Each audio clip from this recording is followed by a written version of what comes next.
శ్రీమతి లక్ష్మీ సుభద్ర గారి యొక్క జయంతిని పురస్కరించుకుని ఏర్పాటు చేయబడినటువంటి ఈ సభలో భాగవతాంతర్గతమైనటువంటి గజేంద్రమోక్ష సన్నివేశం గురించి 4 మాటలు చెప్పేటటువంటి అదృష్టం కలగడం ఈశ్వరుడి యొక్క నిర్హేతుక కృప. ఎందుచేత ఈ మాట అంటున్నానంటే, ఇవాల్టి రోజుల్లో తల్లిదండ్రులకి తద్దినం పెట్టడమే కష్టమైపోయిన రోజులు కాదు. తండ్రి గారి శరీరం పూర్తిగా కాలిందో లేదో చూడకుండా కొడుకులు ఇంటికి వెళ్ళిపోయే రోజుల్లో ఇవాళ ఎప్పుడో శరీరాన్ని విడిచిపెట్టేసినటువంటి తల్లిగారిని జ్ఞాపకం పెట్టుకుని జననీ జన్మభూమిశ్చ స్వర్గాదపి గరీయసి అని రాసుకుని, అమ్మ మాతృభూమి ఈ 2 స్వర్గము కన్న మిన్న అని రాసి 10 మందిలో మా అమ్మగారి పుట్టినరోజు అని చెప్పుకుని చేసేటటువంటి భర్త కుమారులు ఉన్నటువంటి సన్నివేశం ఇంకా ఉండబట్టే ఎలా ఉంది. సముద్రంలో మాత్రమే భూకంపం వచ్చి భూమి మీదకి రాలేదు అనిపిస్తోంది. అందుచేత ధర్మం అంటే తల్లిదండ్రుల కన్నా గొప్ప ధర్మం ఎక్కడుంది ప్రపంచంలో? సంధ్యావందనం చేసినా ముందు చెప్పేది మాతృదేవో భవ, పితృదేవో భవ, ఆచార్యదేవో భవ. అటువంటి తల్లిని స్మరించలేనటువంటి వాడు కృతజ్ఞుడు. అందుచేత తల్లిని స్మరించడం గొప్ప విషయమని నేను చెప్పడం లేదు. ఎందుచేత అంటే తల్లిని స్మరించకపోతే దోషం తప్ప తల్లిని స్మరిస్తే అది గొప్ప విషయమని నేను అంటలేదు. తల్లిని స్మరించి తీరాలి. కానీ లుప్తమైపోతున్నటువంటి ఈ మార్గాన్ని 10 మందికి ఆదర్శప్రాయంగా తమకున్నటువంటి శక్తి దాచుకోకుండా అందరికీ అందుబాటులో ఒక మంచి కార్యక్రమం తలపెట్టి చేసినందుకు ఆ కుమారుల్ని, ఆవిడ భర్త గారిని మనస్ఫూర్తిగా అభినందించి, ప్రత్యేకించి బ్రహ్మశ్రీ మృత్యుంజయరావు గారికి శిరస్సు వంచి నమస్కరిస్తున్నాను. ఎందుచేత అంటే నాకు వారిని చూసినప్పుడల్లా మా పిల్లతండ్రి గారి జ్ఞాపకానికి వస్తుంటారు. వారు అచ్చం ఇలాగే ఉండేవారు. నాకే అలా ఉంటుందేమో అని మన హైదరాబాద్ నుంచి మా తమ్ముడు వస్తే ఆయన ఎవరో చెప్పకుండా ఈయన్ని చూస్తే నీకు ఎవరు గుర్తొస్తారు రా అన్నాను. అన్నయ్య బాబాయ్ గుర్తొస్తున్నారు అన్నాడు. అందుకని నాకు వారిని చూడగానే మా పిల్లతండ్రి గారి జ్ఞాపకానికి వస్తుంటారు. అదొక అనుబంధం. యథార్థంగా ఇవాళ సభకి రావడానికి కూడా అదే అనుబంధం. ఆ అనుబంధం వల్లే వచ్చాను. లేకపోతే తిరువెంబావై కంటిన్యూ చేయవలసింది. దాన్ని ఆప్ చేసి ఇవాళ సభకి రావడానికి ఆ అనుబంధం వల్లే వచ్చాను. కేవలం మృత్యుంజయరావు గారి పట్ల నాకున్న గౌరవం అదే తీసుకొచ్చింది సభకి. సరే, భాగవతాంతర్గతమైనటువంటి గజేంద్ర మోక్షం గురించి 4 మాటలు చెప్పు అన్నారు. తప్పకుండా. మనకి అష్టాదశ పురాణాల్లో ఎన్నో విషయాల్ని వివరించి వేదములను విభాగము చేసినటువంటి మహానుభావుడు వేదవ్యాసుడు. వ్యాసాయ విష్ణు రూపాయ వ్యాస రూపాయ విష్ణవే నమో వై బ్రహ్మనిధయే వాసిష్ఠాయ నమో నమః అని కలియుగంలో ఉండేటటువంటి జీవుల యొక్క ఆయుర్దాయము బాగా తగ్గిపోతున్నటువంటి విషయాన్ని పురస్కరించుకుని ఒక వేదంలో ఉన్న విషయాన్ని అందరూ చదవలేరని వేదాన్ని విభాగం చేసి కనీసం ఒక వేదాన్నైనా ఒక వ్యక్తి చదువుకునేటటువంటి అదృష్టం కలగాలని వేద విభాగం చేసి అష్టాదశ పురాణములను అందించినటువంటి మహాపురుషుడు వ్యాసుడు. ఆ వ్యాసుడు మనకు అందించినటువంటి భక్తి ముద్ద భాగవతం. ఎందుచేతంటే ఉద్గ్రంథమైనటువంటి మహాభారతాన్ని ఎవరు చదువుతారు, ఎంతమందికి అందులో ఉన్న ధర్మ సూక్ష్మాలు అర్థమవుతాయని పరివేదన చెందుతున్నటువంటి సమయంలో సరస్వతీ నదీ తీరంలో తిరుగుతుండగా సాక్షాత్తుగా నారద మహర్షి వచ్చి భగవంతుని యొక్క లీలలు, భక్తుల యొక్క కథలతో సమాహారమైనటువంటి భాగవతాన్ని రచించమని ఆనతిస్తే తదనుగుణంగా వ్యాస భగవానుడు భాగవతాన్ని రచించారు. మనస్సు కోతి లాంటిది. దానికి ఏదో ఒక ఆలంబనం కావాలి. ఏ ఆలంబనం లేకుండా నువ్వు అలా ఉండు, ఏమీ ఆలోచించకుండా అని మీరు అన్నారనుకోండి, అది ఉండదు. ఎప్పుడూ పరిగెడుతూనే ఉంటుంది. ఏదో ఒక దానికి మీరు పట్టుకెళ్ళి ఒక ఆలంబనం పడేశారనుకోండి, దాన్ని పట్టుకుని ఆడుకుంటుంది. మీరు ఇచ్చే వస్తువు ప్రమాదకరమైతే ప్రమాదాన్ని తీసుకొస్తుంది. మీరు ఇచ్చే వస్తువు భద్రమైనదైతే భద్రాన్ని ఇస్తుంది. భగవంతుడి కన్నా భద్రమైన వస్తువు ప్రపంచంలో ఇంకొకటి ఉండదు. అందుకని చంచలమైనటువంటి మనస్సుకి భగవంతుని యొక్క లీలలు, భక్తుల యొక్క కథలను ఆలంబనంగా ఇచ్చి ఉద్ధరించడానికి వ్యాసుడు చేసినటువంటి మహోత్కృష్టమైన ఏర్పాటు భాగవతంలో ఉంది. అందున అటువంటి భాగవతాన్ని సంస్కృతంలో వేదవ్యాసుడు రచిస్తే నిగమకల్పతరోర్గళితం ఫలం శుకముఖదామృత ద్రవ సంయుతం పిబత భాగవతం రసమాలయం ముహురహో రసికా భువిభావుకాహ అన్నారు. ఇది వ్యాస భగవానుడి యొక్క జ్ఞానమంతా నిండి నిబిడీకృతమైనటువంటి పండు. ఆ పండు వేదమనేటటువంటి చెట్టు యొక్క చిట్ట చివర ఉపనిషత్తుల యొక్క జ్ఞానమునంతటినీ తనలో సంగ్రహించుకుని ఉంది. అటువంటి పండు బాగా పండిందా లేదా చూడ్డానికి ఒక చిలుక కొట్టింది, అదే శుకమహర్షి. ఈ భాగవతాన్ని అందుకోవడానికి నువ్వు రసికుడవై ఉండాలి. అంటే ఈశ్వరుని యందు ఆస్తిక్య బుద్ధిని కలిగినటువంటి వాడవైతే చాలు, నువ్వు భాగవతం వినడానికి అర్హత కలిగిన వాడవుతావు. అంత గొప్పగా వేదవ్యాసుడు సంస్కృతంలో రచించినటువంటి భాగవతాన్ని మన అదృష్టం కొద్దీ తెలుగు చేత చేసినటువంటి మహాపురుషుడు పోతన గారు. పోతన గారు భాగవతాన్ని ఆంధ్రీకరించడంలో ఒక గొప్ప విషయం ఉంది. పోతన గారు భాగవతాన్ని ఆంధ్రీకరించి ఏవీ కోరుకోలేదు.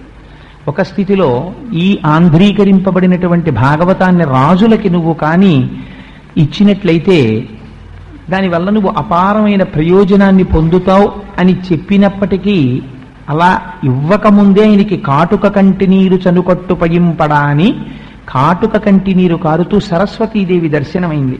అమ్మా, నిన్ను తీసుకెళ్లి అలా కర్ణాటక కిరాత కీచకులకు అమ్మను త్రిశుద్ధిక నమ్ము భారతి, అమ్మ నిన్ను అమ్మనమ్మా, నువ్వు నా తల్లివి, ఈ భాగవతాన్ని రామచంద్రమూర్తికి అంకితం ఇస్తా అన్నారు.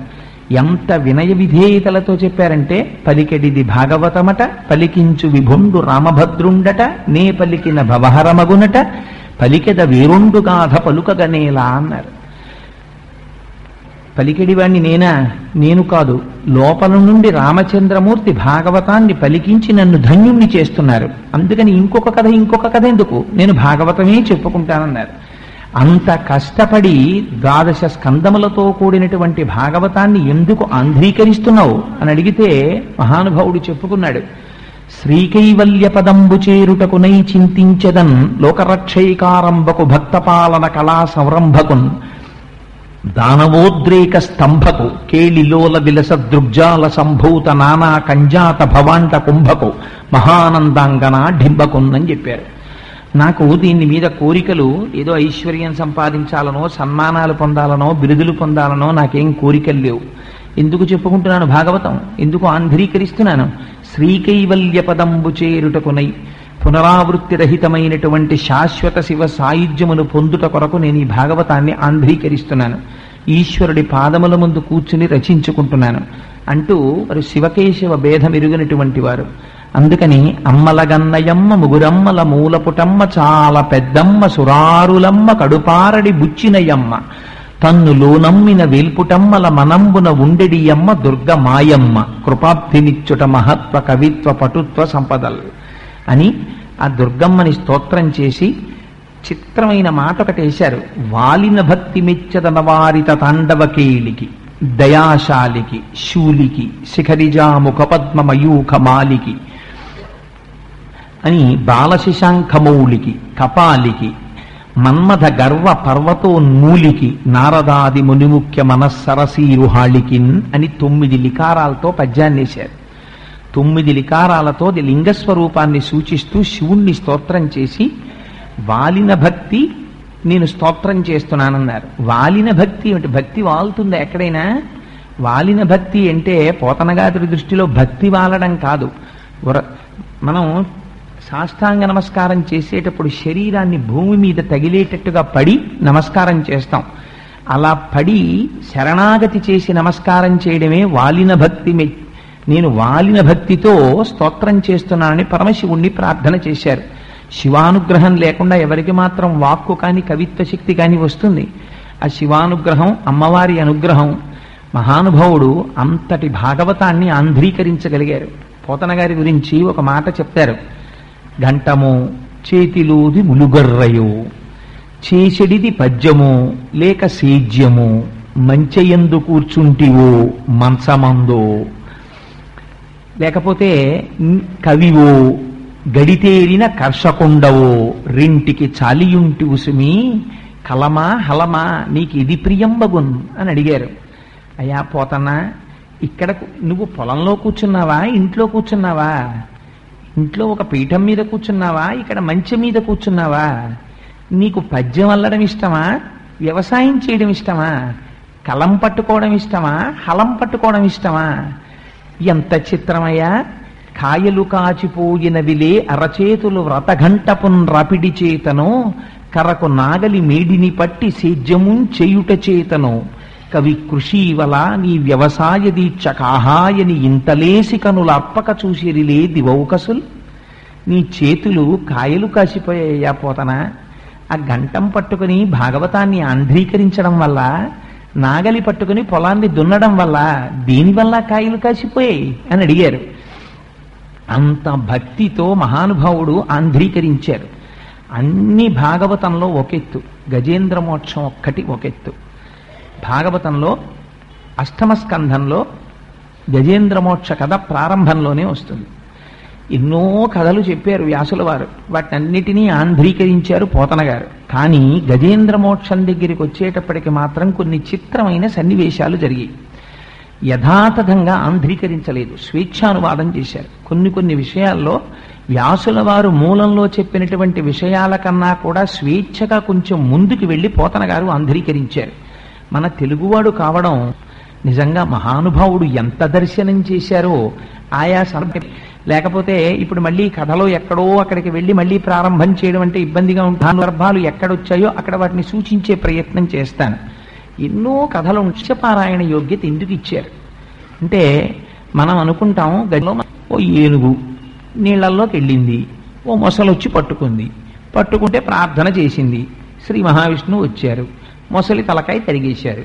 ఇంతకన్నా ఏముంది గజేంద్ర మోక్షంలో? ఏమిటా గజేంద్ర మోక్షం? మళ్ళీ గజేంద్ర మోక్షంలో ఉన్నన్ని రహస్యాలు బహుశಃ ఎందులో కానీ అర్థమయ్యాయా? నిత్య జీవితంలో భగవంతుణ్ణి అనేకమైన రహస్యాలు తెలుస్తాయి.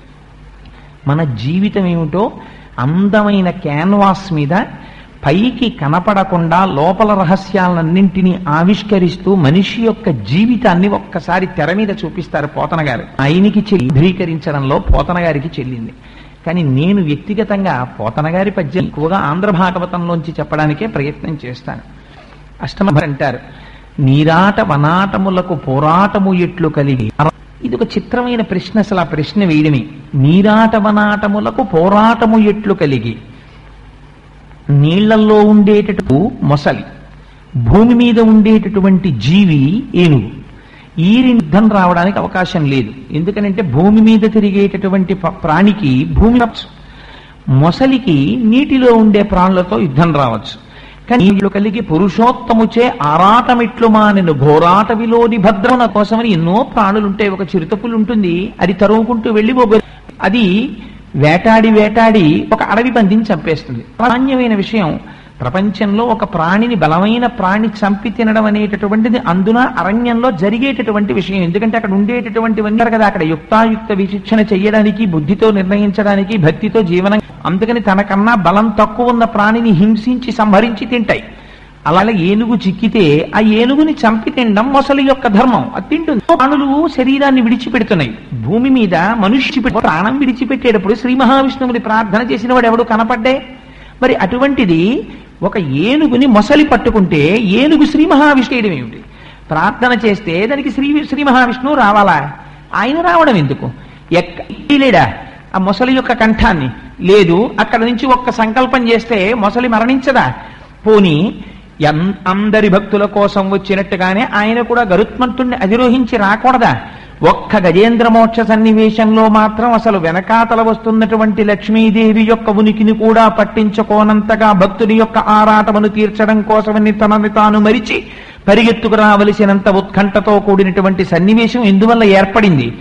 ఇది నీరాట వనాటములకు ఆరాటము ఎట్లు పోరాటము ఎట్లు కలిగి పురుషోత్తముచే ఆరాటమిట్లు మానెను ఘోరాటవిలోని భద్రకుంజరమునకున్. ఒక అడవిలో ఉన్న ఏనుక్కి ఈ కథ ఎలా జరిగింది నాకు వివరంగా చెప్పవలసింది అని అడిగారు. అడిగేటప్పుడు చాలా సామాన్యమైన ప్రశ్న వేస్తే జవాబు కూడా మహాత్ముల నోటి నుంచి సామాన్యంగానే వస్తుంది. అది వివరంగా తెలుసుకోవాలనేటటువంటి కుతూహలం పరిప్రశ్నతో నేను అర్హుణ్ణైతే చెప్పమని అడిగినటువంటి ఆ శ్రోత మనస్సులో ఉన్న తాపత్రయాన్ని చూసి చెప్పకుండా ఉండలేక చెప్పాడు మహానుభావుడు శుకుడు.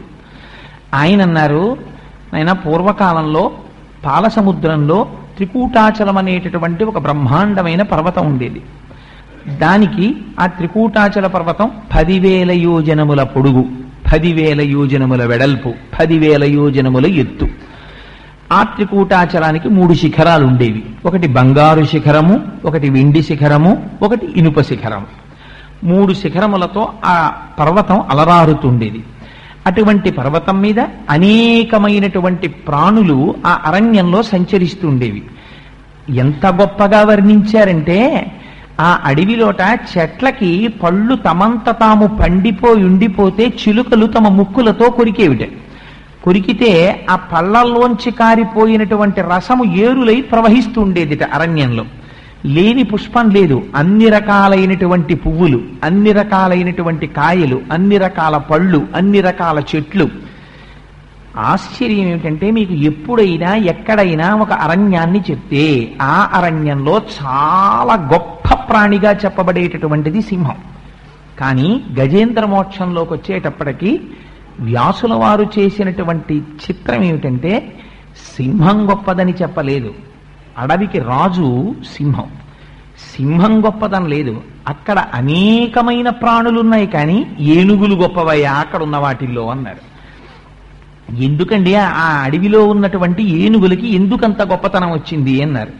అంటే తలగవు కొండలకైనను మలగవు సింగములకైన మార్కొను కడిమిన్ గలగవు పిడుగులకైనను ఇలబల సంపన్న వృత్తి ఏనుగుగున్నల్లన్నారు. ఏమిటిటువంటి గొప్పతనం అంటే, అవి గలగవు పిడుగులకైనను, పిడుగులు పడిపోయినా సరే అవి చెక్కు చెదరవు. ఒకవేళ కొండలు అడ్డొస్తే బెంగ పెట్టుకోవు, తన కుంభస్థలాలతో ఆ కొండల్ని పిండి చేసేస్తాయి.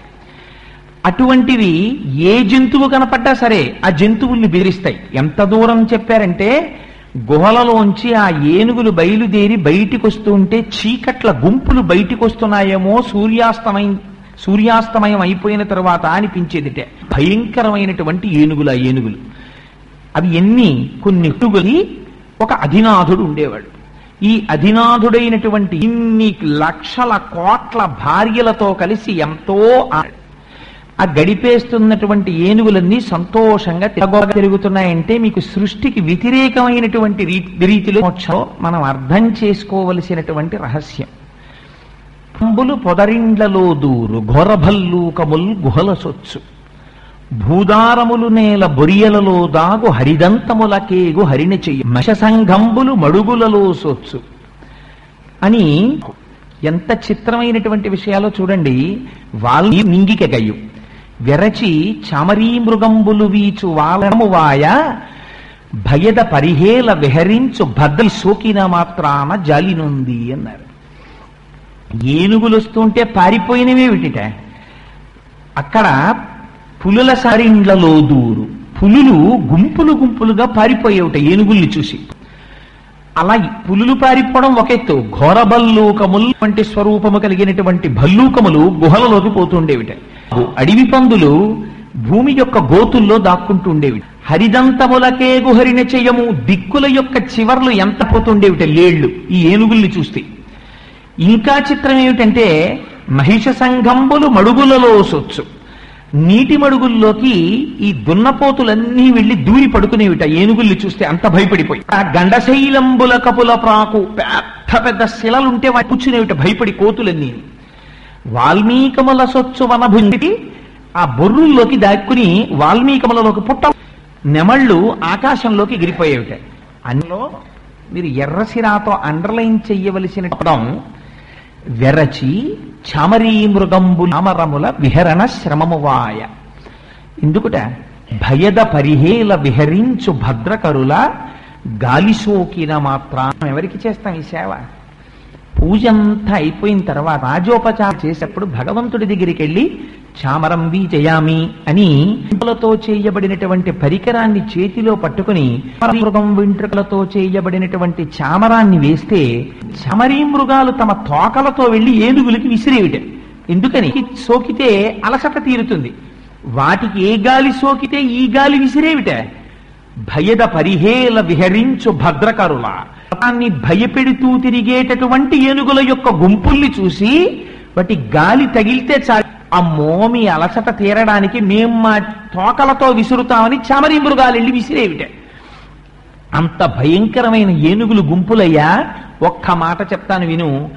యమధర్మరాజు గారి యొక్క దూతలు భయపడి పారిపోతుండేవారు వీళ్ళని చూసి అన్నారు. అంత గొప్పగా తిరిగేవిట ఏనుగులు. ఇటువంటి ఏనుగులకి 10 లక్షల కోట్ల ఆడ ఏనుగులకి భర్త ఒకే ఒక మగ ఏనుగు.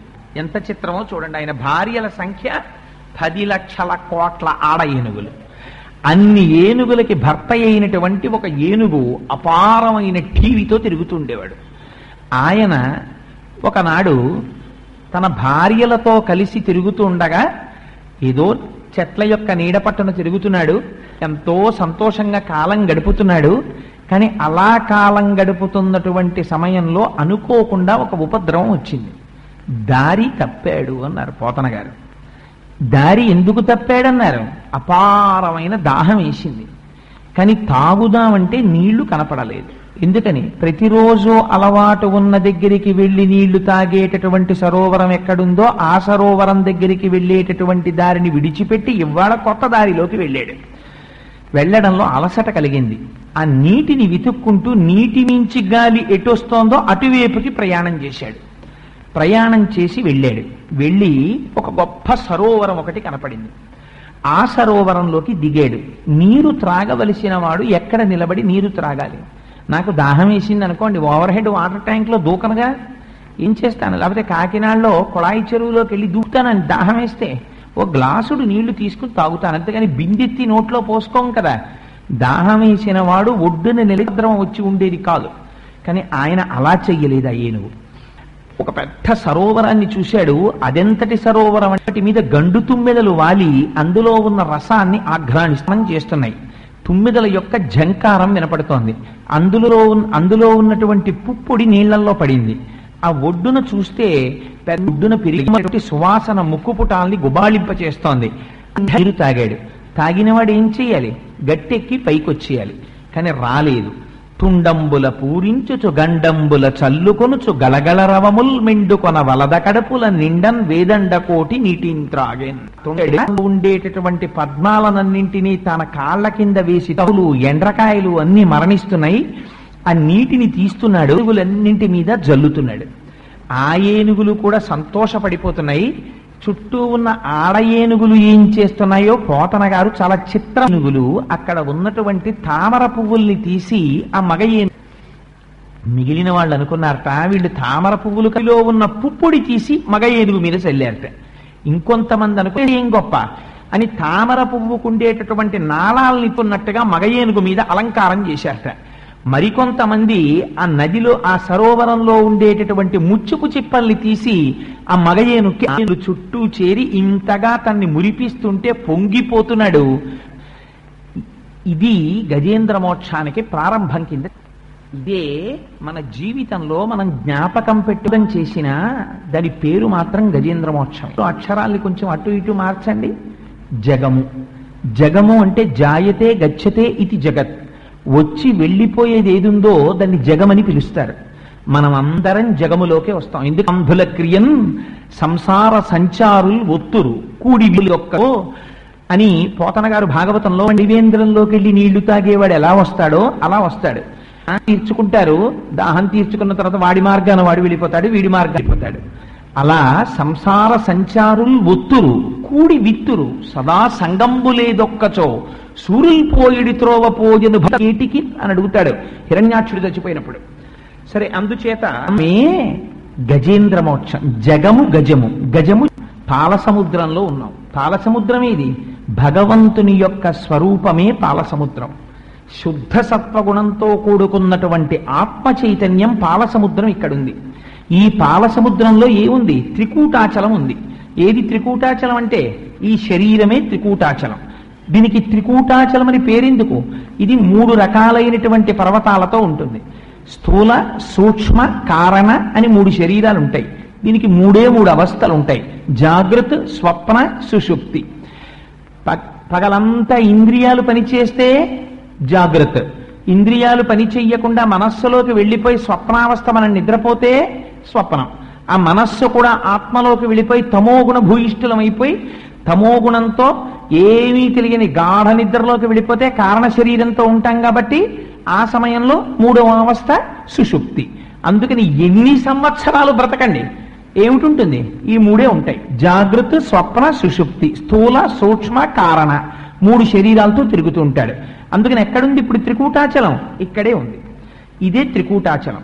ఈ త్రికూటాచలంలో బంగారు శిఖరము, వెండి శిఖరము, ఇనుప శిఖరము, 3 శిఖరాలు ఉన్నాయి. ఏమిటా 3 శిఖరాలు? సత్వము, రజస్సు, తమస్సు. ఈ 3. సత్వం అంటే సత్వము ఆవిర్భవించినటువంటి కాలంలో ప్రసన్నుడై శాంతంగా భక్తితో సంతోషంతో ఉంటాడు. రజస్సు పటమరించినటువంటి సమయంలో కోర్కెలతో వెంపర్లాడిపోతూ ఉంటాడు. తమోగుణం ఆవిర్భవించినటువంటి సమయంలో ఏ పని చెయ్యకుండా బద్ధకంగా మందబుద్ధితో నిద్రపోతూ తమోగుణంతో ఉంటాడు. ఈ 3 గుణాలు తప్ప 4వ గుణం మనకి ఎక్కడి నుంచి వస్తుంది? 4వ గుణం ఉండదు. ఎందుకని? సత్వము, రజస్సు, తమస్సు ఇవే మారుతుంటాం. కాసేపు సత్వంలో ఉంటాం, తెల్లవారుజామున నిద్ర లేవగానే కాసేపు తిరువెంబావయ్యో, తిరుప్పావయ్యో, సుప్రభాతమో, గాయత్రీ మంత్రమో, సంధ్యామంత్రమో, అనుష్ఠానమో ఏదో పెట్టుకుంటాం. కాసేపు రెవెన్యూ స్టాఫ్ మీద సంతకం పెట్టి వచ్చాను, ఇవాళ జీతం ఇస్తాడు, 3 గంటలు మళ్ళీ జీతం అందుకున్నావు. నెలకోసారి జీతం వచ్చింది కదా, సాయంత్రం చేసి అసుర సంధ్య వేళ శివాలయంలోకి వెళ్ళి 4 అరటిపళ్ళు ఇచ్చొద్దాం, మళ్ళీ సత్వంలోకి వచ్చావు. మళ్ళీ సత్వంలోంచి ఇంటికి వెళ్ళి ఈ జీతం అక్కడ ఇచ్చి దిక్కుమాల జీతం అన్ని కటింగులు పోను వచ్చే దీని గురించి కొట్టు రజస్సు అలిసిపోయి పడుకుంటావు. తమస్సు. 3 శిఖరాల మీదే తిరుగుతున్నావు. తిరగడానికి ఇంకో 4వ శిఖరం లేదు. బంగారు శిఖరము, వెండి శిఖరము, ఇనుప శిఖరము, ఈ 3 శిఖరముల మీదే తిరుగుతాయి. గజములు. గజములు అంటే ఏమిటి? జగము, మనమి. మనం తిరుగుతున్నామని వ్యాసుడనరు, మనం తిరుగుతున్నామని పోతనగారనరు. ఏనుగులు నడ్డు పెట్టి చెప్తుంటారు, అది విచిత్రం. అందుకు తిరగగా ఎక్కడికి చేరింది? అక్కడికి వెళ్ళి వేసింది. మనందరికీ వేస్తుంది దాహం. ఏ కామదాహం ఉంటుంది. ప్రతి వాడికి సంసారంలోకి ప్రవేశించాలి, యవత్రంగా స్వీకరించాలి. అందుకని మనం ఏం చేస్తాం? స్త్రీని క్షేత్రముగా స్వీకరించడమే సంసారములోకి ప్రవేశించడం. సంసారములోకి ప్రవేశించడం. మీరు సంసారంలో ప్రవేశించినప్పుడు చేసినటువంటి మన స్నాతకం చేసేటప్పుడు మామగారు పక్కన కూర్చుని అడుగుతాడు, నువ్వెప్పుడు గారండి, నువ్వెప్పుడు చెట్టు ఎక్కకూడదు, నేను ఎక్కనండి. నువ్వెప్పం చేయకూడదు, నేను చెయ్యనండి. ఇన్ని ప్రమాలా అయితే ధర్మేచ అర్థేచ కామేచ నాతిచరామి, ఈ పిల్లని నేను అతిక్రమించను అంటే క్షేత్రముగా ఇస్తుంది వేసి శాంతం నీకు ఇచ్చేసాను తీసేసుకో అని చెప్పి ఆవునిచ్చినట్లో చతుర్థి విభక్తి వెయ్యకుండా నమః వెయ్యకుండా ఇస్తారు ఆడపిల్లని ఇచ్చినప్పుడు. పుట్టింటికి ఆడపిల్లని తెచ్చుకోవచ్చు. ఆడపిల్ల వల్ల మామగారు కూడా ఉద్ధరింపబడతాడు, పితృపంచకంలో కడతాడు. కాబట్టి అందుకని ఏమైంది? ఎందుకు వచ్చావు సంసారంలోకి? సంసారములోకి వచ్చినది ధర్మపరి.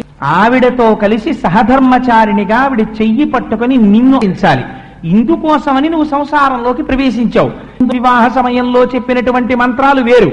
గురువు గారు పక్కకొచ్చి ఆచార్య దేవోభవ, నువ్వు జాగ్రత్త సుమా, సత్యం విషయంలో పరాకు పడకు సుమా, అతిథుల విషయంలో పరాకు పడకు సుమా అని మనకి ఎన్నో విషయాలు చెప్తారు.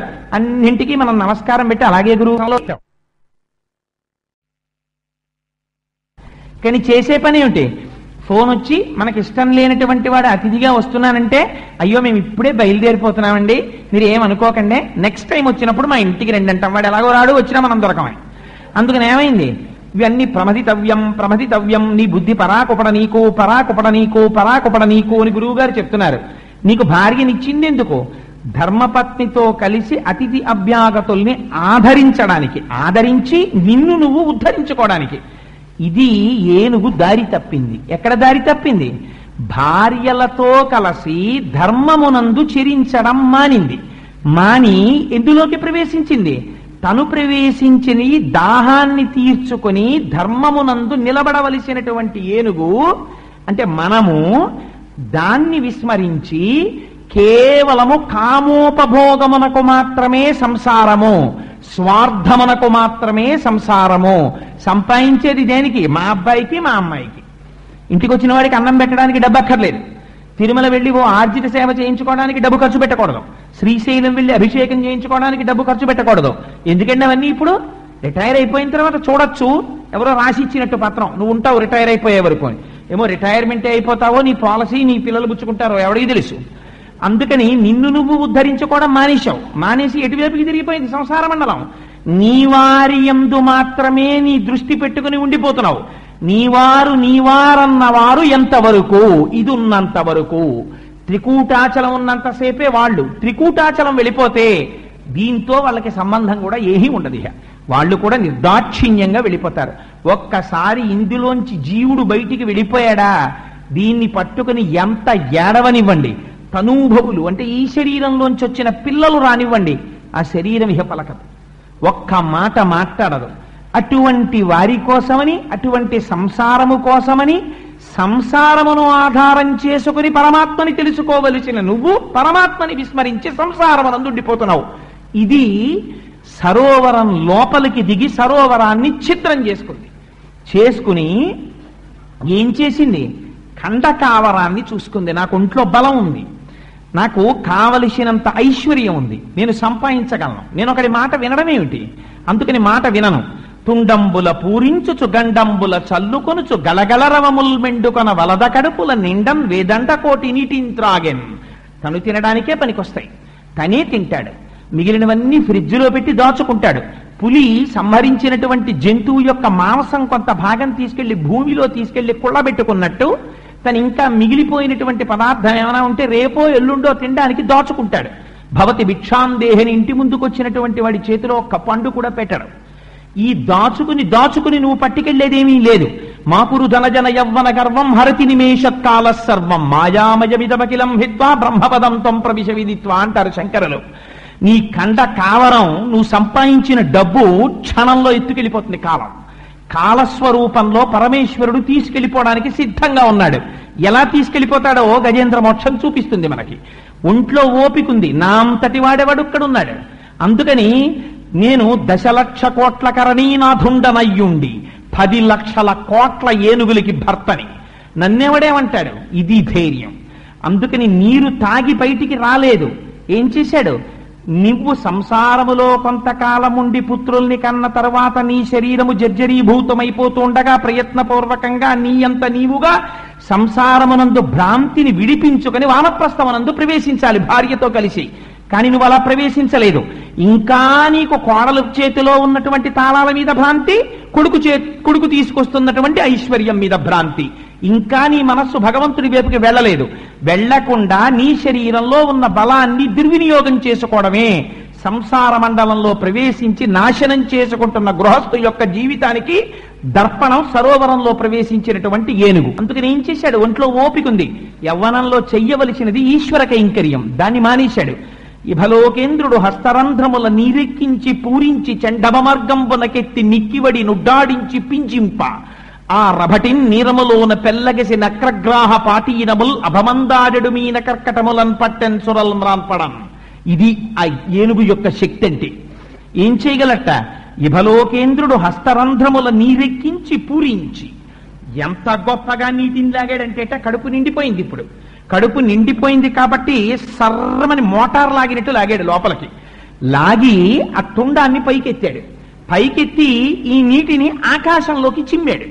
చిమ్మితే ఈ నీళ్లతో పాటుగా లోపలికి ఏం వెళ్ళిపోయాయట, ఎండ్రకాయలు వెళ్ళిపోయాయి, మొసళ్ళు వెళ్ళిపోయాయి, చేపలు వెళ్ళిపోయాయి. ఇవన్నీ నీటిలో బతికేటటువంటి జీవులు. ఈ నీటిని ఆకాశం వైపుకి విసిరాడు. విసిరితే పోతనగారు అన్నారు, చేపలు వెళ్ళి మీనరాశిలో పడ్డాయిట, ఎండ్రకాయలు వెళ్ళి కర్కాటక రాశిలో పడ్డాయిట, మొసళ్ళు వెళ్ళి మకర రాశిలో పడ్డాయిట. అంత దూరం విసిరాడా అన్నట్టుగా విసురుతున్నట్టు. విసురుతుంటే అంతగా మదించి ఒళ్ళు పొగరెక్కి ఆ సరోవరాన్నంతటినీ కలచి వేస్తున్నాడు. అధికార గర్వం ఉందని, ఒంట్లో పొగరుందని, ఒంట్లో శక్తి ఉందని, వెనక ధనం ఉందని, ఐశ్వర్య మదంతో ఒకనాడు నువ్వు చేసిన తుచ్చములకు కారణమైనటువంటి ఏది ఉందో దాన్ని ఈశ్వరుడు నిర్దాక్షించేశాడా, అప్పుడు నీ బ్రతుకేమిటో బయటికి వస్తుంది. ఇది ఎక్కడి నుంచి వస్తుంది, ఈశ్వరుడు ఏం కష్టపడక్కర్లేదు. ఏ సంసారములో నువ్వున్నావో ఆ సంసారాంతర్గతముగానే వచ్చేస్తుంది క్లేశం. సంసారం అంటే ఏమిటి, సంసారమే మృత్యువు. ఎందుకని, సంసారం ఎప్పుడూ ఏం చెప్తుంది, నా వారు, నా భార్య, భార్య తర్వాత ఏం ఉండాలి, బిడ్డలు, బిడ్డల్లో ఎవరు ఉండాలి, కొడుకులు, కూతుళ్ళు, తర్వాత ఏం చదవాలి, వీళ్ళు గొప్ప చదువులు చదవాలి, వీళ్ళకి పెద్ద ఉద్యోగాలు వచ్చేయాలి, వీళ్ళకి మంచి సంబంధాలు వచ్చేయాలి, వీళ్ళకి పెళ్లిళ్ళు అయిపోవాలి. వాట్ ఇఫ్ అవుతాయి. కానీ నువ్వేం చేస్తున్నావు, నీ జీవితం ఏమైపోతోంది, నువ్వేమైనా దిద్దుకుంటున్నావా, నీకు నువ్వుగా ఏమైనా మూట కట్టుకుంటున్నావా? మళ్ళీ వచ్చే జన్మలో పక్కకెళ్ళి చెయ్యి చాపవలసినటువంటి అవసరం లేనటువంటి ఈశ్వర కైంకర్యం ఏమైనా నువ్వు చేస్తున్నావా? దాన్ని విస్మరించావు. నీవారని వారి యందు దృష్టి పెట్టుకుని ఉన్నావు. వాడు పెద్దవాడైపోతున్నాడు, వాడికి పెళ్లి అయిపోతుంది, వాడికి పిల్లలు పుట్టేస్తారు, వాడు వృద్ధిలోకి వచ్చేస్తాడు, అన్నీ జరిగిపోతాయి. కానీ నీకేమవుతోంది? ప్రత్యాయాంతి గతాః పునర్న దివసాః కాలో జగద్భక్షకః లక్ష్మీస్తోయ తరంగ భంగ చపలా విద్యుచ్చలం జీవితం తస్మాన్ మాం శరణాగతిం కరుణయా త్వం రక్ష రక్షాధునా. సూర్యోదయ సూర్యాస్తమయాల్లో ఈశ్వరుడిని యొక్క ఆయుర్దాయాన్ని గ్రసించేస్తుంటే ఎక్కడ నుంచో రాదు మృత్యువు. మా అబ్బాయికి 38 ఏళ్ళు వచ్చేసాయండి అంటే నీ ఆయుర్దాయం ఎంత వెళ్ళిపోయింది? నీకు 24వ ఏట కొడుకు పుడితే 24 + 38 ఎంతో వేసుకో, అంత వయస్సు నీకు వచ్చేసింది. నీ కొడుకు ఆయుర్దాయాన్ని చూసుకుని నువ్వు సంతోషిస్తున్నావు. సంతోషించద్దని శాస్త్రం చెప్పలేదు. దానితో పాటుగా ఒక పక్క నుంచి నీకు నువ్వుగా కూడా చక్కదిద్దుకోవడం నేర్చుకో. అది లేనినాడేమవుతుంది? సంసారమే మిగులుతుంది. మృత్యువు ఎక్కడి నుంచి వస్తుంది? కాలంలోంచి వస్తుంది. వాడికొచ్చిన 38 ఏళ్లలో నీ కూతురుకొచ్చిన 42 ఏళ్లలో నీ మృత్యువు కూడా దగ్గరికి వచ్చేస్తోంది. వాడి 38 ఏళ్లతో పాటుగా నీ మృత్యువు దగ్గరికి వచ్చింది. నీ కూతురు 42 ఏళ్లతో పాటుగా నీ మృత్యువు దగ్గరికి వచ్చేసింది. అందుకనే ఎవరు చూస్తున్నారు? ఈ గజము చేస్తున్నటువంటి అల్లరంతటిని గమనిస్తున్నది మొసలి గమనించింది. మొసలి ఎక్కడుంటుంది? నీళ్లలో ఉంటుంది. సంసారం ఎక్కడుంటుంది? మృత్యువు ఎక్కడుంటుంది? సంసారంలో ఉంటుంది. సంసారం ఎక్కడుంటుంది? కాలంలో ఉంటుంది. కాలములోనే కాలుడు వస్తాడు, మృత్యు వస్తుంది. అందుకని ఎక్కడి నుంచి వచ్చింది? సరసిలో నుండి పొడగని సంభ్రమించి ఉదరి కుప్పించి లంఘించి హుంకరించి భాను కబళించి పట్టు స్వర్భాను పగిది ఒక్క మకరేంద్రుడి భరాజు నుడిసి పట్టే. ఏం చేసింది? అక్కడే భుగభుగలు చేసింది. ఎవర్రా ఈ ఏనుగు ఇంత అల్లరి చేస్తోంది అనుకుంది. ఒక్కసారి చూసింది. చూసి 1,000,000 మంది వైద్యులు కూడి వచ్చిన కాని మరణమయ్యడి వ్యాధి మంపలేరు. పోతన గారు ఒక చోట అంటారు, చచ్చిపోయేవాళ్ళు దేశనాయకులు కోటీశ్వర్లు వైద్యం లేక చచ్చిపోతున్నారా? భారతదేశంలో ప్రతి ఆర్గాన్ కి ఎంత పెద్ద స్పెషలిస్ట్ ఉండాలో అంతమంది స్పెషలిస్టులు చుట్టూ ఉండగా, కావలసినన్ని ఆక్సిజన్ సిలిండర్లు ఉండగా, ఆ గ్రూపు బ్లడ్ ఉండగా, ఇంతమంది ఉండగా, నిన్ను చూడడానికి సాక్షాత్ దేశాన్ని ఏలుతున్న వాళ్ళు అద్దాలలోంచి చూస్తూ ఉండగా నీ ఊపిరెందుకు ఆగిపోతోంది? ఆపగలిగిన వాడొకడున్నాడు, ఈశ్వర స్వరూపం ఉంది. అది నిర్దాక్షిణ్యంగా తీసుకెళ్ళిపోతుంది. అప్పుడు నీ శక్తి, నువ్వు చదువుకున్న చదువు ఇవి ఏవి ఆయుర్దాయాన్ని మాత్రము ఇవ్వవు. దీపం ఉండగా ఇల్లు చక్క పెట్టుకో, ఆయుర్దాయం ఉండగానే ఈశ్వర కైంకర్యం చేసుకో. ఆ విషయంలో రాజీ లేదు. అందుకని కాలాంతర్గతంగానే మొసలి వచ్చేస్తోంది. అందుకని సరసిలో నుండి పొడగని సంభ్రమించి ఉదరి కుప్పించి లంఘించి హుంకరించి భాను కబళించి పట్టు స్వర్భాను పగిది ఒక్క మకరేంద్రుడి భరాజు నుడిసిపట్టే. ఆ మొసలి నీటి అడుగు నుంచి వచ్చి ఏనుగు యొక్క కాలుని పట్టుకుంది. పట్టుకుంటే అంత అమాయకురాల ఏనుగు, అమ్మో నా కాలు పట్టేసుకుందండి, నా పని అయిపోయిందని ఊరుకుంటుంది. అదేం ఊరుకోలేదు. పోతన గారు ఎంత గొప్ప మాట చెప్పారంటే, పిడుగు పడితే ఎలా ఉంటుందో అలాంటి దెబ్బ తన తొండంతో కొట్టింది ఆ మొసలనన్నారు. కొట్టి తనకు ఉండేటటువంటి దంతాలతో ఆ మొసలి యొక్క పొరలలోకి గుచ్చింది. గుచ్చితే మొసలి విలవిలలాడిపోయి ఆ పట్టు వదిలిపెట్టింది. వదిలిపెట్టగానే ఏనుగుకున్న ఒకే ఒక ప్రయోజనం మొసలిని చంపుట కాదు. గజేంద్ర మోక్షంలో మీరు చూడవలసిన రహస్యం అది. ఏనుగుకి మొసలిని చంపే కోరిక లేదు, మొసలికి మాత్రం ఏనుగుని చంపాలని కోరిక ఉంది. ఏనుక్కున్న ఒకే ఒక కోరిక గట్టెక్కేయడమే. నేను ఈ మాట అన్నానని మీరు మరోలా అనుకోకండి. ఎంత కోటీశ్వరుడు అవనివ్వండి, మృత్యువుని గెలిచేద్దాం అనుకోడు. ఒక భయంకరమైన స్ట్రోక్ వచ్చింది అనేటప్పటికీ ఒక అంబులెన్స్ తెప్పించుకొని ఒక కార్పొరేట్ హాస్పిటల్ కడతాడు. అప్పటికి ఏమిటి కోరిక? అప్పుడు శ్రీశైలం గుర్తొస్తుంది, తిరుపతి గుర్తొస్తుంది. అంతకుముందు సెల్ ఫోను, తన స్నేహితులు తప్ప ఇంకేమీ జ్ఞాపకం రాని వాడికి 33 కోట్ల మంది దేవతలు జ్ఞాపకానికి వస్తారు. జ్ఞాపకానికి వచ్చి ఇక్కడ డిశ్చార్జ్ అయిపోయి ఇంటికి వెళ్ళిపోతే చాలండి అంటాడు. ఇంటికి వెళ్ళిపోతే చాలు, అంతేకాని నేను మృత్యువుని గెలిచేయాలండి, మీరు నాకు ఎలా వైద్యం చేస్తారంటే ఇంకా మళ్ళీ నేను జీవితంలో హాస్పిటల్కి రాకూడదు డాక్టర్ గారు అని ఎవడండో, డాక్టర్ గారు నేను ఇంటికి వెళ్ళిపోతానా అండి, నేను పచ్చని తినచ్చా అండి అని అడుగుతాడు. అందుకని ఏనుకే కోరిక, మొసల్ని చంపాలని కోరిక లేదు, గట్టి ఎక్కేస్తే చాలు. మొసలికేం కోరిక, ఇది గట్టి ఎక్కకూడదు. అందుకే భాగవతంలో ఒక మాట చెప్తారు, ఎవరు వస్తారు మొట్టమొదట అంటే ప్రజ్వరుడు వస్తాడయా అన్నారు. ప్రజ్వరుడు వచ్చి ఏం చేస్తాడన్నారు, కోట శిథిలం చేస్తాడన్నారు. ఇవన్నీ రహస్య సంకేతాలు. ప్రజ్వరుడు అంటే ఎవరు, జ్వరం, జ్వరం అంటే వ్యాధి. అది వచ్చి ఏం చేస్తుంది, సంధి బంధాలని బదలగొట్టేస్తుంది. ముందు శుభ్రంగా ఎక్కడికక్కడ దేనికి ముఖ్యమైనటువంటి అవయవాలు లోపలున్నాయో వాటిని అన్నిటినీ ఛిద్రం చేయడం మొదలు పెడుతుంది. దాన్ని మనమే అంత అమాయకులం ఏంటి, పిడుగుపోటులా ఏనుగు కొట్టింది, మనం అంబులెన్స్ ఎక్కి ఇంటెన్సివ్ కేర్ యూనిట్కి వెడతాం, స్పెషలిస్టులకి కన్సల్ట్ చేస్తాం, వాళ్ళని మనం తెచ్చుకుంటాం. అదే దంతాలు పెట్టి అది పొడిచింది.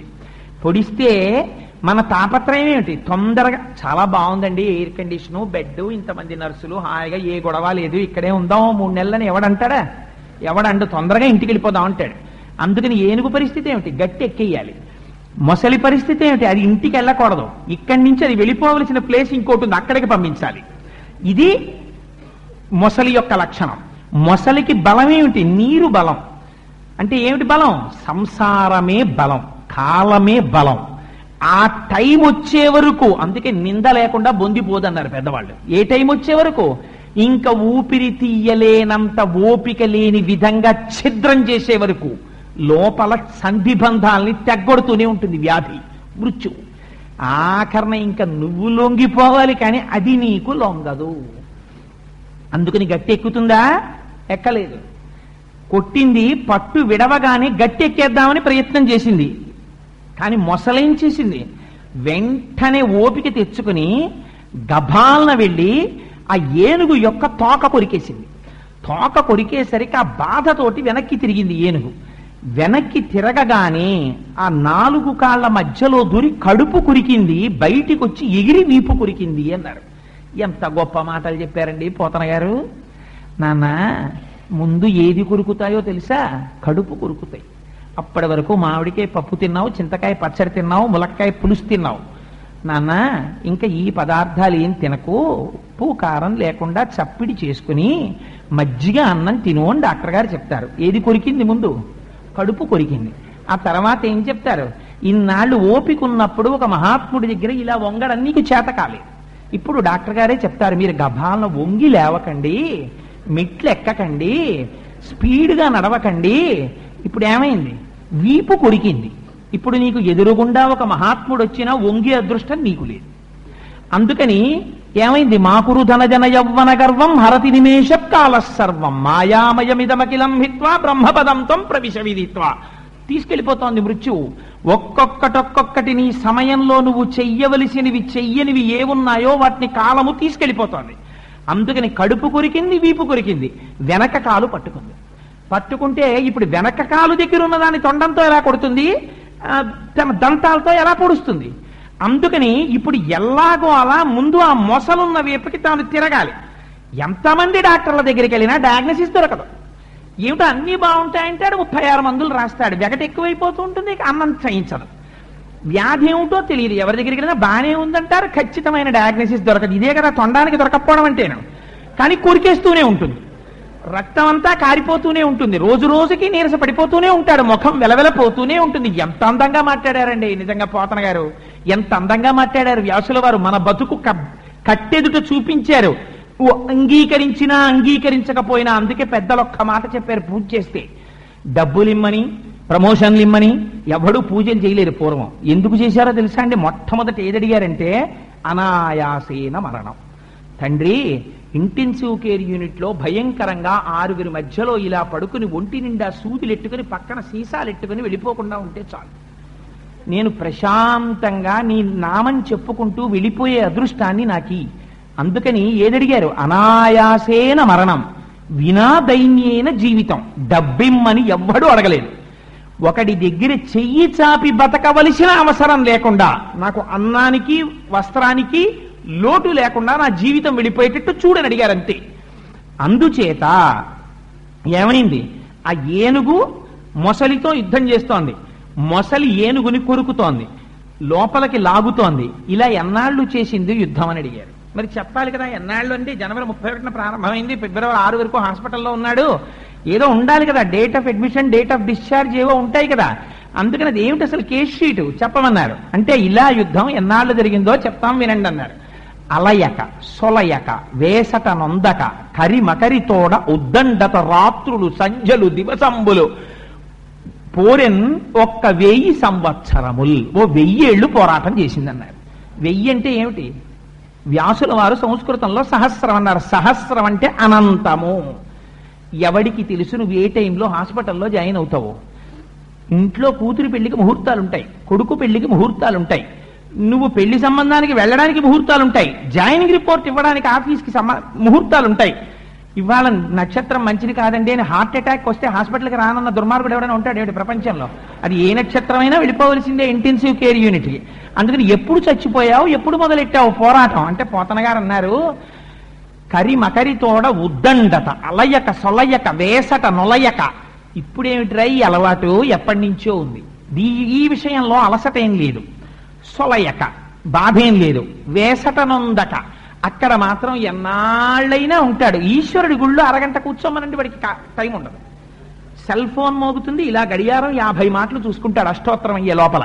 హాస్పిటల్లో ఇంకో 15 రోజులు ఉండకపోతే ప్రమాదం అనివ్వండి, 20 రోజులు ఉంటాను డాక్టర్ గారు అంటాడు. అందుకని అలయక సొలయక వేసట నొలయక కరి మకరితోడ బుద్ధంటత రాత్రులు సంధ్యలు దివసంబులు.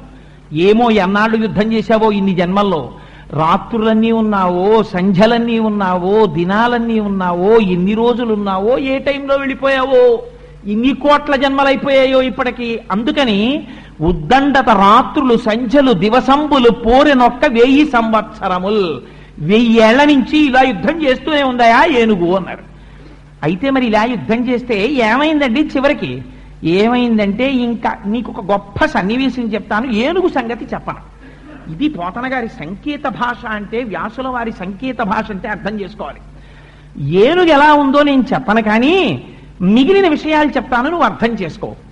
మకరితోడపోరు మాతంగ విభుని ఒక్కరినిడించిపోవ కాళ్ళు రాక కోరి చూచుచుండే కుంజరీయుధంబు మగలు తగులు కారె మగువలకును. ఆయన్ని హాస్పిటల్లో చేర్చినప్పుడు హాస్పిటల్ ముందంతా కార్లే. ఆ తర్వాత ఆయన 3 నెలలు హాస్పిటల్లో ఉన్నారు. 3 నెలల తర్వాత ఎవరున్నారు? తప్పదు కాబట్టి భార్య ఒక్కతే క్యారేజీ అక్కడ తెప్పించుకు తింటోంది, ఆవిడ ఒక్కతే ఉంది. ఇదే పోతన గారు చెప్పారు.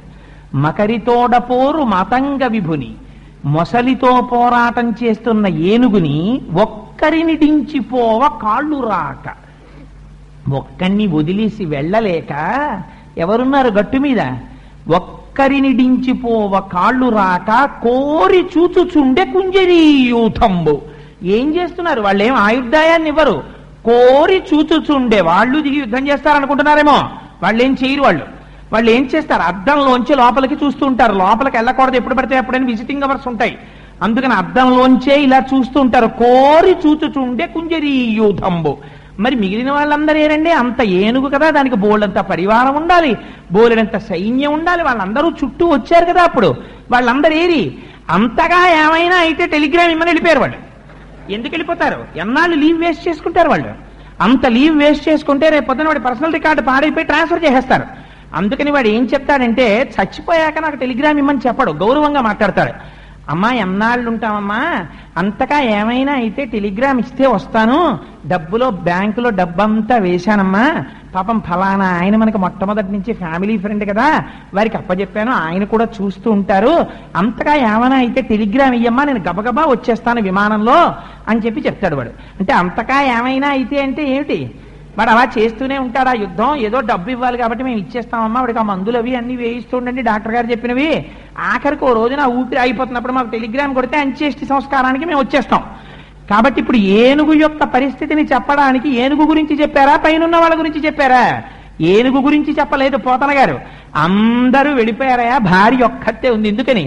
కోరి చూచుచుండే కుంజరీయూథంబు. ఎందుకండి వాళ్ళు అలా చూడడం? వాళ్ళ ఇంటికి తీసుకెళ్ళిపోకూడదు, ఎందుకంటే తీసుకెళ్ళమనేవాడు వేరేవాడు ఉన్నాడు, వాడు చెప్పాలి తీసుకెళ్ళమని, అయితే తీసుకెళ్ళకూడదు. వీళ్ళు ఏం చేయాలి? పోనీ ఉండి పాపం ఏమైనా చేయగలరా? ఏమీ చేయలేరు. అక్కడ క్యారేజీ తిని అక్కడే స్నానం చేసి అక్కడే ఆ నేల మీద పడుకుని ఆ విజిటర్స్ బల్ల మీద కూర్చుని ఆ పక్కన ఎక్కడన్నా స్వీట్ స్టాల్ ఉంటే అప్పుడప్పుడు సమోసాలు అవి తింటూ దిక్కుమాలినాడు ఉండడు ఊడిపోవడం లోపల తిట్టుకుంటూ, ఎందుకు ఇదంతా? మగలు తగులు కారె మగువలకును. బ్రహ్మముడు ఒకటి వేశారు కదా పెళ్లిలో, అందుకని ఆ ముడి వేశారు కాబట్టి ఆ ముడి తనంత తానుగా ఎవరు విప్పుకోకూడదు. ఈశ్వరుడు విప్పాలి ఆ ముడిని. విప్పేంత వరకు అలా ఎదురు చూడవలసిందే. అందుకని అలా చూస్తూనే ఉన్నారయ్యా అన్నారంటే ఇప్పుడు ఏనుగు పరిస్థితి ఏమిటి? చాలా నీరసపడిపోయింది. ఎంత నీరసపడిపోయిందంటే తన శరీరంలో ఉన్న రక్తం అంతా కాల్వలై ఆ సరస్సులోకి వెళ్ళిపోయింది. ఇక కింద పడిపోతోంది 10 మాటలు. మొసలిట ఎంత గొప్ప స్థితికి వచ్చిందంటే మొసలి బలము నీరు అన్నారు పోతన గారు. ఎందుకని? కాలమే మృత్యువునకు బలము.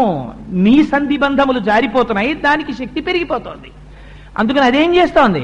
చక్కగా నీళ్లలో ఉండి పడిపోయిన ఏనుగు ఎప్పుడైనా ఇలా పైకి లేద్దామంటే ఎగిరొచ్చి కొరుకుతోందిట, మళ్ళీ పడిపోతోంది. ఎముకలన్నీ విరిగిపోయాయి. నేను అబద్ధాలు చెప్తాననుకుంటే మీరు అష్టమస్కంధం ఒకసారి చదివి చూడండి, గజేంద్ర మోక్షం అంతా. నీ చెప్పిన మాటలన్నీ ఉన్నాయో లేదో. ఎగిరి కొరికింది, ఎముకలు విరిగిపోయాయి. ఇప్పటి వరకు తన పొడిచినటువంటి దంతములున్నాయే ఆ దంతములు కూడా విరిగిపోయాయి. అంటే ఇమ్యూనిటీ అంతా పోయింది. ఇప్పుడు ఇక మందులు కూడా జీర్ణమవు సరిగ్గాను. అందుకని ఏం చేయాలి?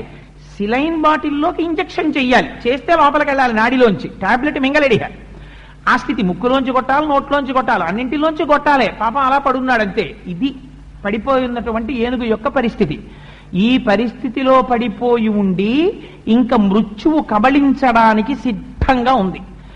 అయినా ఇంకేం చేస్తాను లేదు, ఎందుకు వచ్చింది గొట్టాలని తీసేవతలు పారండి అని ఎవడన్నా అంటాడేంటి? ఏమో బతుకుతానేమో ఆశ ఉండదా? అలా పాపం ఏనుగు కూడా ఏమని ఆలోచించిందంటే, పృథుశక్తిన్ గజమాజలగ్రహముతో పెక్కేండ్లు పోరాడి కనలావు వైరిబలమున్ చింతించి మిజ్జామనోరథమింకేటికి దీనిగెల్వసరి పోలంజావలాజంచు ఇట్లనే పూర్వపుణ్యఫల దివ్య జ్ఞాన సంపత్తితో. ఇక్కడ ఏనుక్కి ఒక ఆలోచన వచ్చింది. ఎప్పుడు? పడిపోయిన తర్వాత. పడిపోయి ఒక మాట అనుకుందప్పుడు, అరెరే ఎంత ఆశ్చర్యకరమైన పని చేశాన్రా నేను.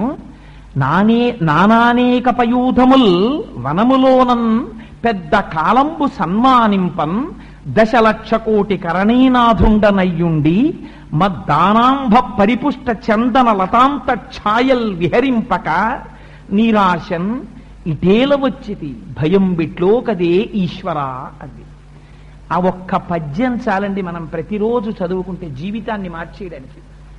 నేను అడవిలో ఉండేవాడిని, 10 లక్షల కోట్ల భార్యలకి భర్తని. ఎంత గొప్పవాణ్ణి అంటే నా మదజలం కారితే ఆ మదజలం చేత చందనపు వృక్షాలు పైకి లేచాయి. అటువంటి గంధపు చెట్ల నీడలో పడుకుని ఉండేవాణ్ణి. హాయిగా గంధపు చెట్ల నీడలో పడుకోక నాకు ఈ కోరిక ఎందుకు పుట్టింది అసలు? నీరాశన్ ఈ సరోవరంలో దిగాలన్న కోరిక ఎందుకు వచ్చింది? దిగాను. నీరు తాగి వెళ్ళిపోతే పోయేదే, తాగి వెళ్ళలేదు. అనవసరంగా నీళ్లలో దిగి అల్లరి చేశాను. భయం బిట్లో కదే ఈశ్వర. ఈ మాట మీరు అండర్లైన్ చేసుకోవాలి గజేంద్ర మోక్షంలో. ఎందుకని?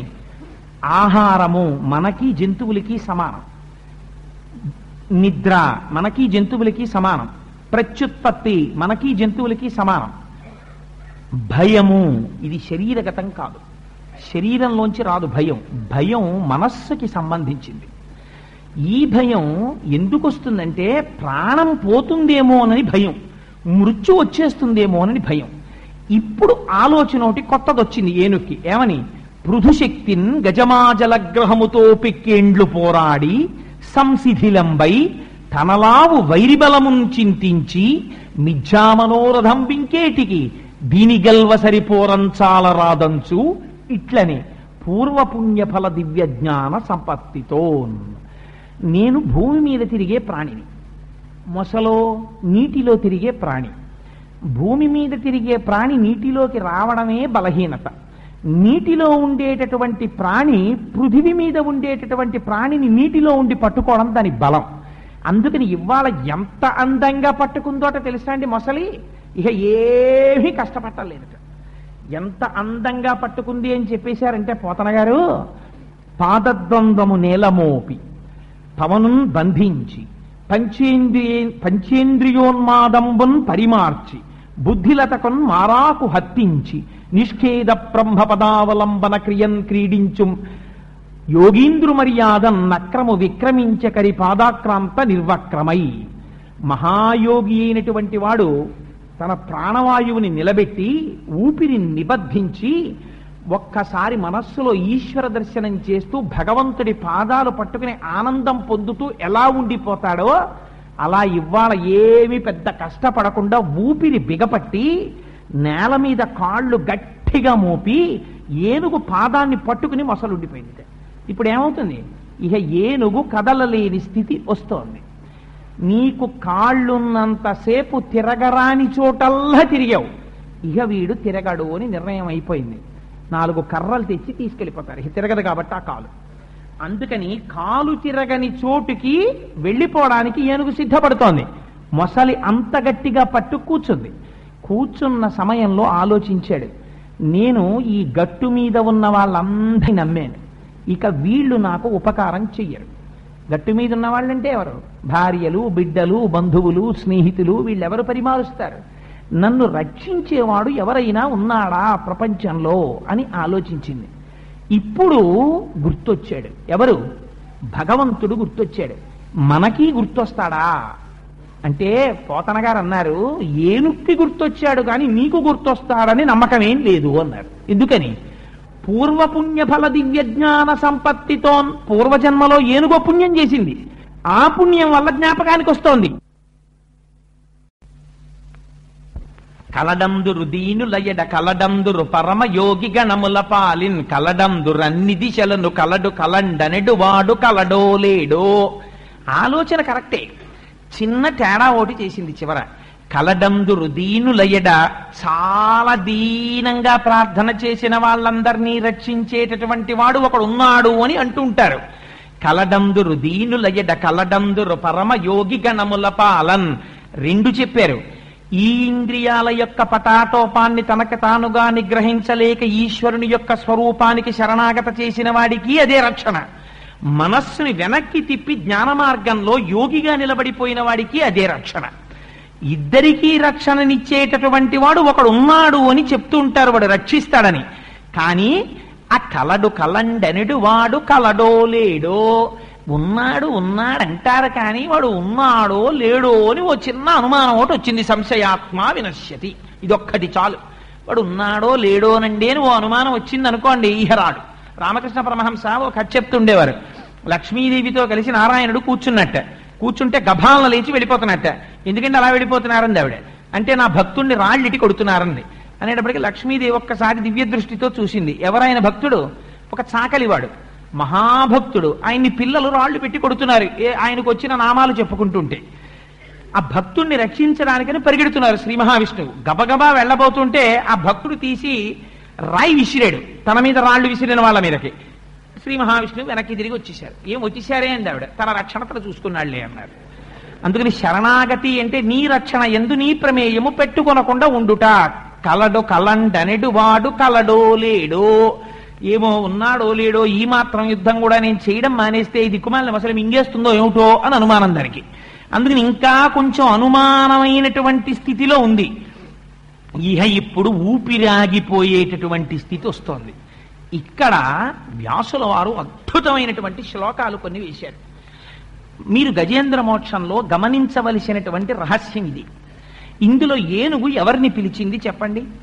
తస్మై నమ పరేశాయ బ్రహ్మణేనంత శక్తయే అరూపయోరు రూపాయ నమ ఆశ్చర్య కర్మణి నమ శాంతాయ ఘోరాయ మూఢాయ గుణధర్మిణే నిర్విశేషాయ సామ్యాయ నమో జ్ఞానఘనాయ చ క్షేత్రజ్ఞాయ నమస్తుభ్యం మహాధ్యక్ష సాక్షిణే పురుషాయ ఆత్మమూలాయ మూల ప్రకృతయే నమ సోహం విశ్వసృజం విశ్వమవిశ్వం విశ్వవేదసం విశ్వాత్మానం పరం బ్రహ్మ ప్రణతోస్మి పరమం పదం యోగరంధిత కర్మాణో హృది యోగ విభావితే యోగినోయం ప్రపశ్యంతి యోగేశం తం నతో స్పృహం నమో నమస్తే కిల కారణాయ నిష్కారణాయ అద్భుత కారణాయ సర్వాగమామ్నాయ మహార్ణవాయ నమోపవర్గాయ పరాయణాయ.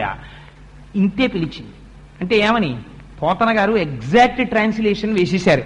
ఎవ్వనిచే జనించు జగమెవ్వని లోపల నుండి లీనమై ఎవ్వని యందుడిందు పరమేశ్వరుడెవ్వడు మూల కారణంబెవ్వడనాది మధ్యలయుడెవ్వడు సర్వము తానయైన వాడెవ్వడు వానియత్మభౌ ఈశ్వరునే శరణంబు వేడెదన్. ఈ సమస్త ప్రపంచాలు ఎవరిలోంచి పుడుతున్నాయో, ఎవరిలో నిలబడుతున్నాయో, ఎవరిలోకి వెళ్ళిపోతున్నాయో, ఎవడు ఈ లోకమునంతటినీ రక్షిస్తూ ఉంటాడో, ఎవడు ఒక్కడే అనేక రూపాలలో కనపడుతూ ఉంటాడో, ఆయన నర్తకుని భంగి బహుమూర్తులతోడ ఎవ్వడాడు. ఒక నర్తకుడు ఉంటాడు, ఆయనే అనేక పాత్రలు పోషిస్తూ ఉంటాడు. అలా అనేక రూపాలతో ఒక్కడే ఎవరుంటున్నాడో, ఎవడు ఘోరమైన స్వరూపంతో ఉంటాడో, ఎవడు శాంతమైన స్వరూపంతో ఉంటాడో, ఆయనే పాపఫలాన్ని ఇచ్చే ముందు ఘోర రూపంతో ఉంటాడు. అందుకనే కదా అఘోరేభ్యో దఘోరేభ్యో ఘోర ఘోరధరేభ్య అని పిలుస్తాం. ఆయనే ఫలితాన్ని ఇచ్చేటప్పుడు శాంత స్వరూపంతో ఉంటాడు. అందుకే కదా నమస్తే రుద్రమన్యవ ఉతోత ఇషవే నమః అంటున్నాం. ఆయనే చాలా కోపంతో ఉంటాడు, ఆయనే శాంతంగా ఉంటాడు. అలా రెండు లక్షణాలు ఉన్నవాడెవడో, ఈ జగత్తంతా వ్యాప్తి చెందినవాడెవడో, స్త్రీ పురుష నపుంసక మూర్తియును కాక తిర్యక అమూర్తియును కాక కర్మ గుణ భేద సరస ప్రకాశి కాక వెనుక నన్నియుతానగు విభుతలంతూ, ఆయన స్త్రీ కాడు, పురుషుడు కాడు, నపుంసకుడు కాడు, కర్మ కాడు, జంతువు కాడు. అటువంటి వాడెవడున్నాడో వాణ్ణి నేను పిలుస్తున్నాను. ఓ కమలాప్త, ఓ వరద, ఓ ప్రతిపక్ష విపక్ష దూర కుయో, ఓ కవియోగి వందిత, ఓ శరణాగతామరానోక, ఓ మునీశ్వర మనోహర, ఓ విమల ప్రభావ, రావే కరుణింపవే తలపవే శరణార్థిని నన్నువే అంది.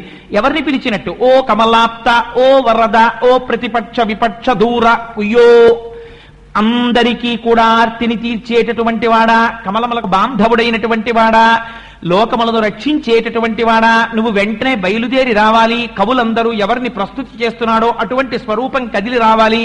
ఆ స్వరూపం ఆడది కాదు, ఆ స్వరూపం మగవాడు కాడు, ఆ స్వరూపం నపుంసకుడు కాడు, ఆ స్వరూపానికి ఓ స్వరూపం లేదు. అటువంటి వాడెవడున్నాడో వాడు వెంటనే బయలుదేరి వచ్చి నన్ను రక్షించాలి అంటోంది. ఇప్పుడు ఎవరు రావాలి? అసలు ఎవరిని పిలుస్తోందా ఏనుగు? ఇదేమన్నా సంధి ప్రలాపమా? ఇంకా జీవన్ మృత్యువుల రెండింటి మధ్యలో సంధిలో ఉండి ఏదో తెలియక మాట్లాడుతోందా, లేకపోతే నిజంగా ఎవరినైనా పిలుస్తోందా? అలా రావడం కాదుట. ఇన్నాళ్లు తాను ఎప్పుడూ ఈశ్వరుడికి ఒక్క పువ్వు వేసి ఎగదా ఆ ఏనుగు. అటువంటి ఏనుగు ఇవాళ కండిషన్లు పెట్టింది. ఏమని?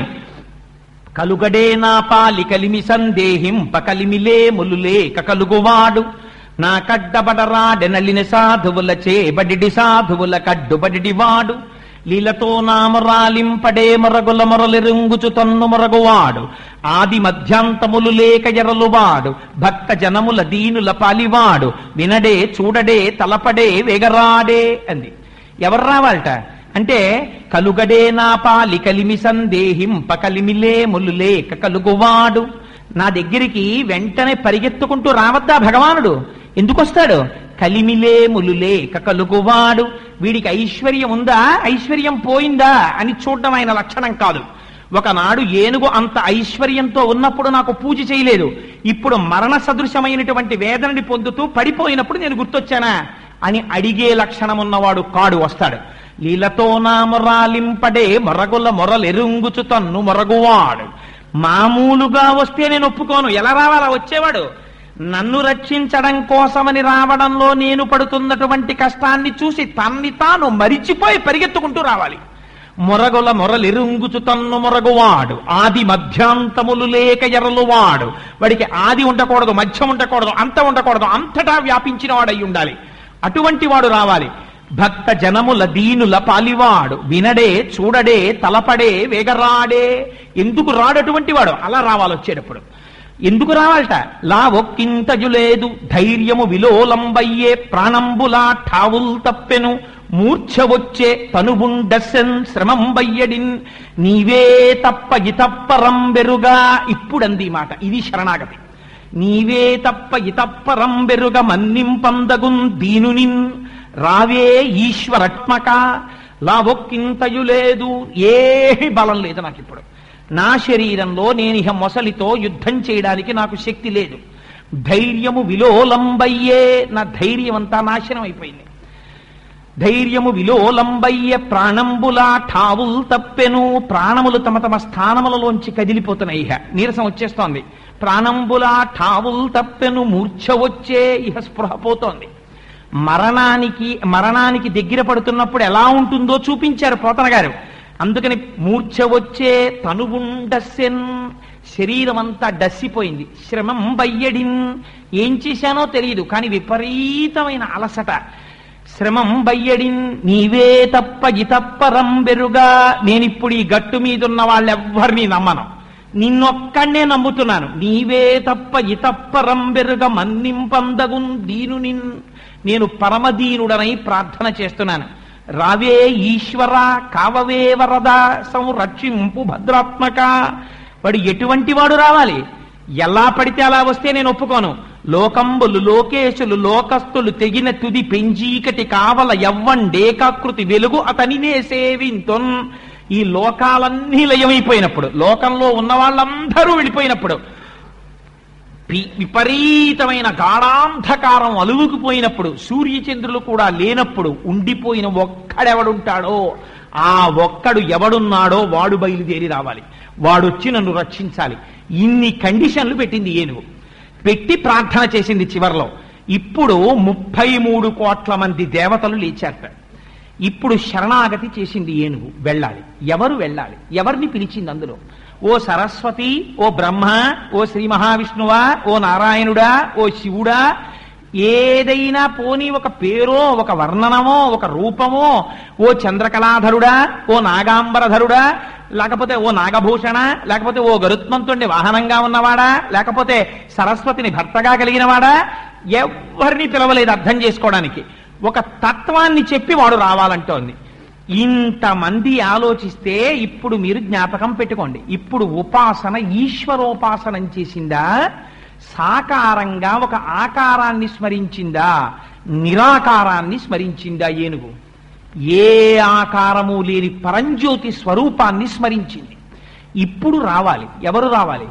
అది సృష్టికర్తగా రావాలా, స్థితికర్తగా రావాలా, లయకర్తగా రావాలా? రక్షణ కోరుకుంటోంది కాబట్టి స్థితికర్తగా రావాలి. అందుకని ఇప్పుడు ఎవరు బయలుదేరి వెళ్ళాలి? అంతటా వ్యాపకతత్వం ఉన్నవాడు ఎవరుండాలో ఆయన వెళ్ళాలి. ఎవరా వ్యాపకతత్వం ఉన్నవాడు? శ్రీ మహావిష్ణువు బయలుదేరి వెళ్ళాలి. అంటే విష్ణు ఒకరు, శివుడు ఒకరు, ఇంతమంది ఉంటారా?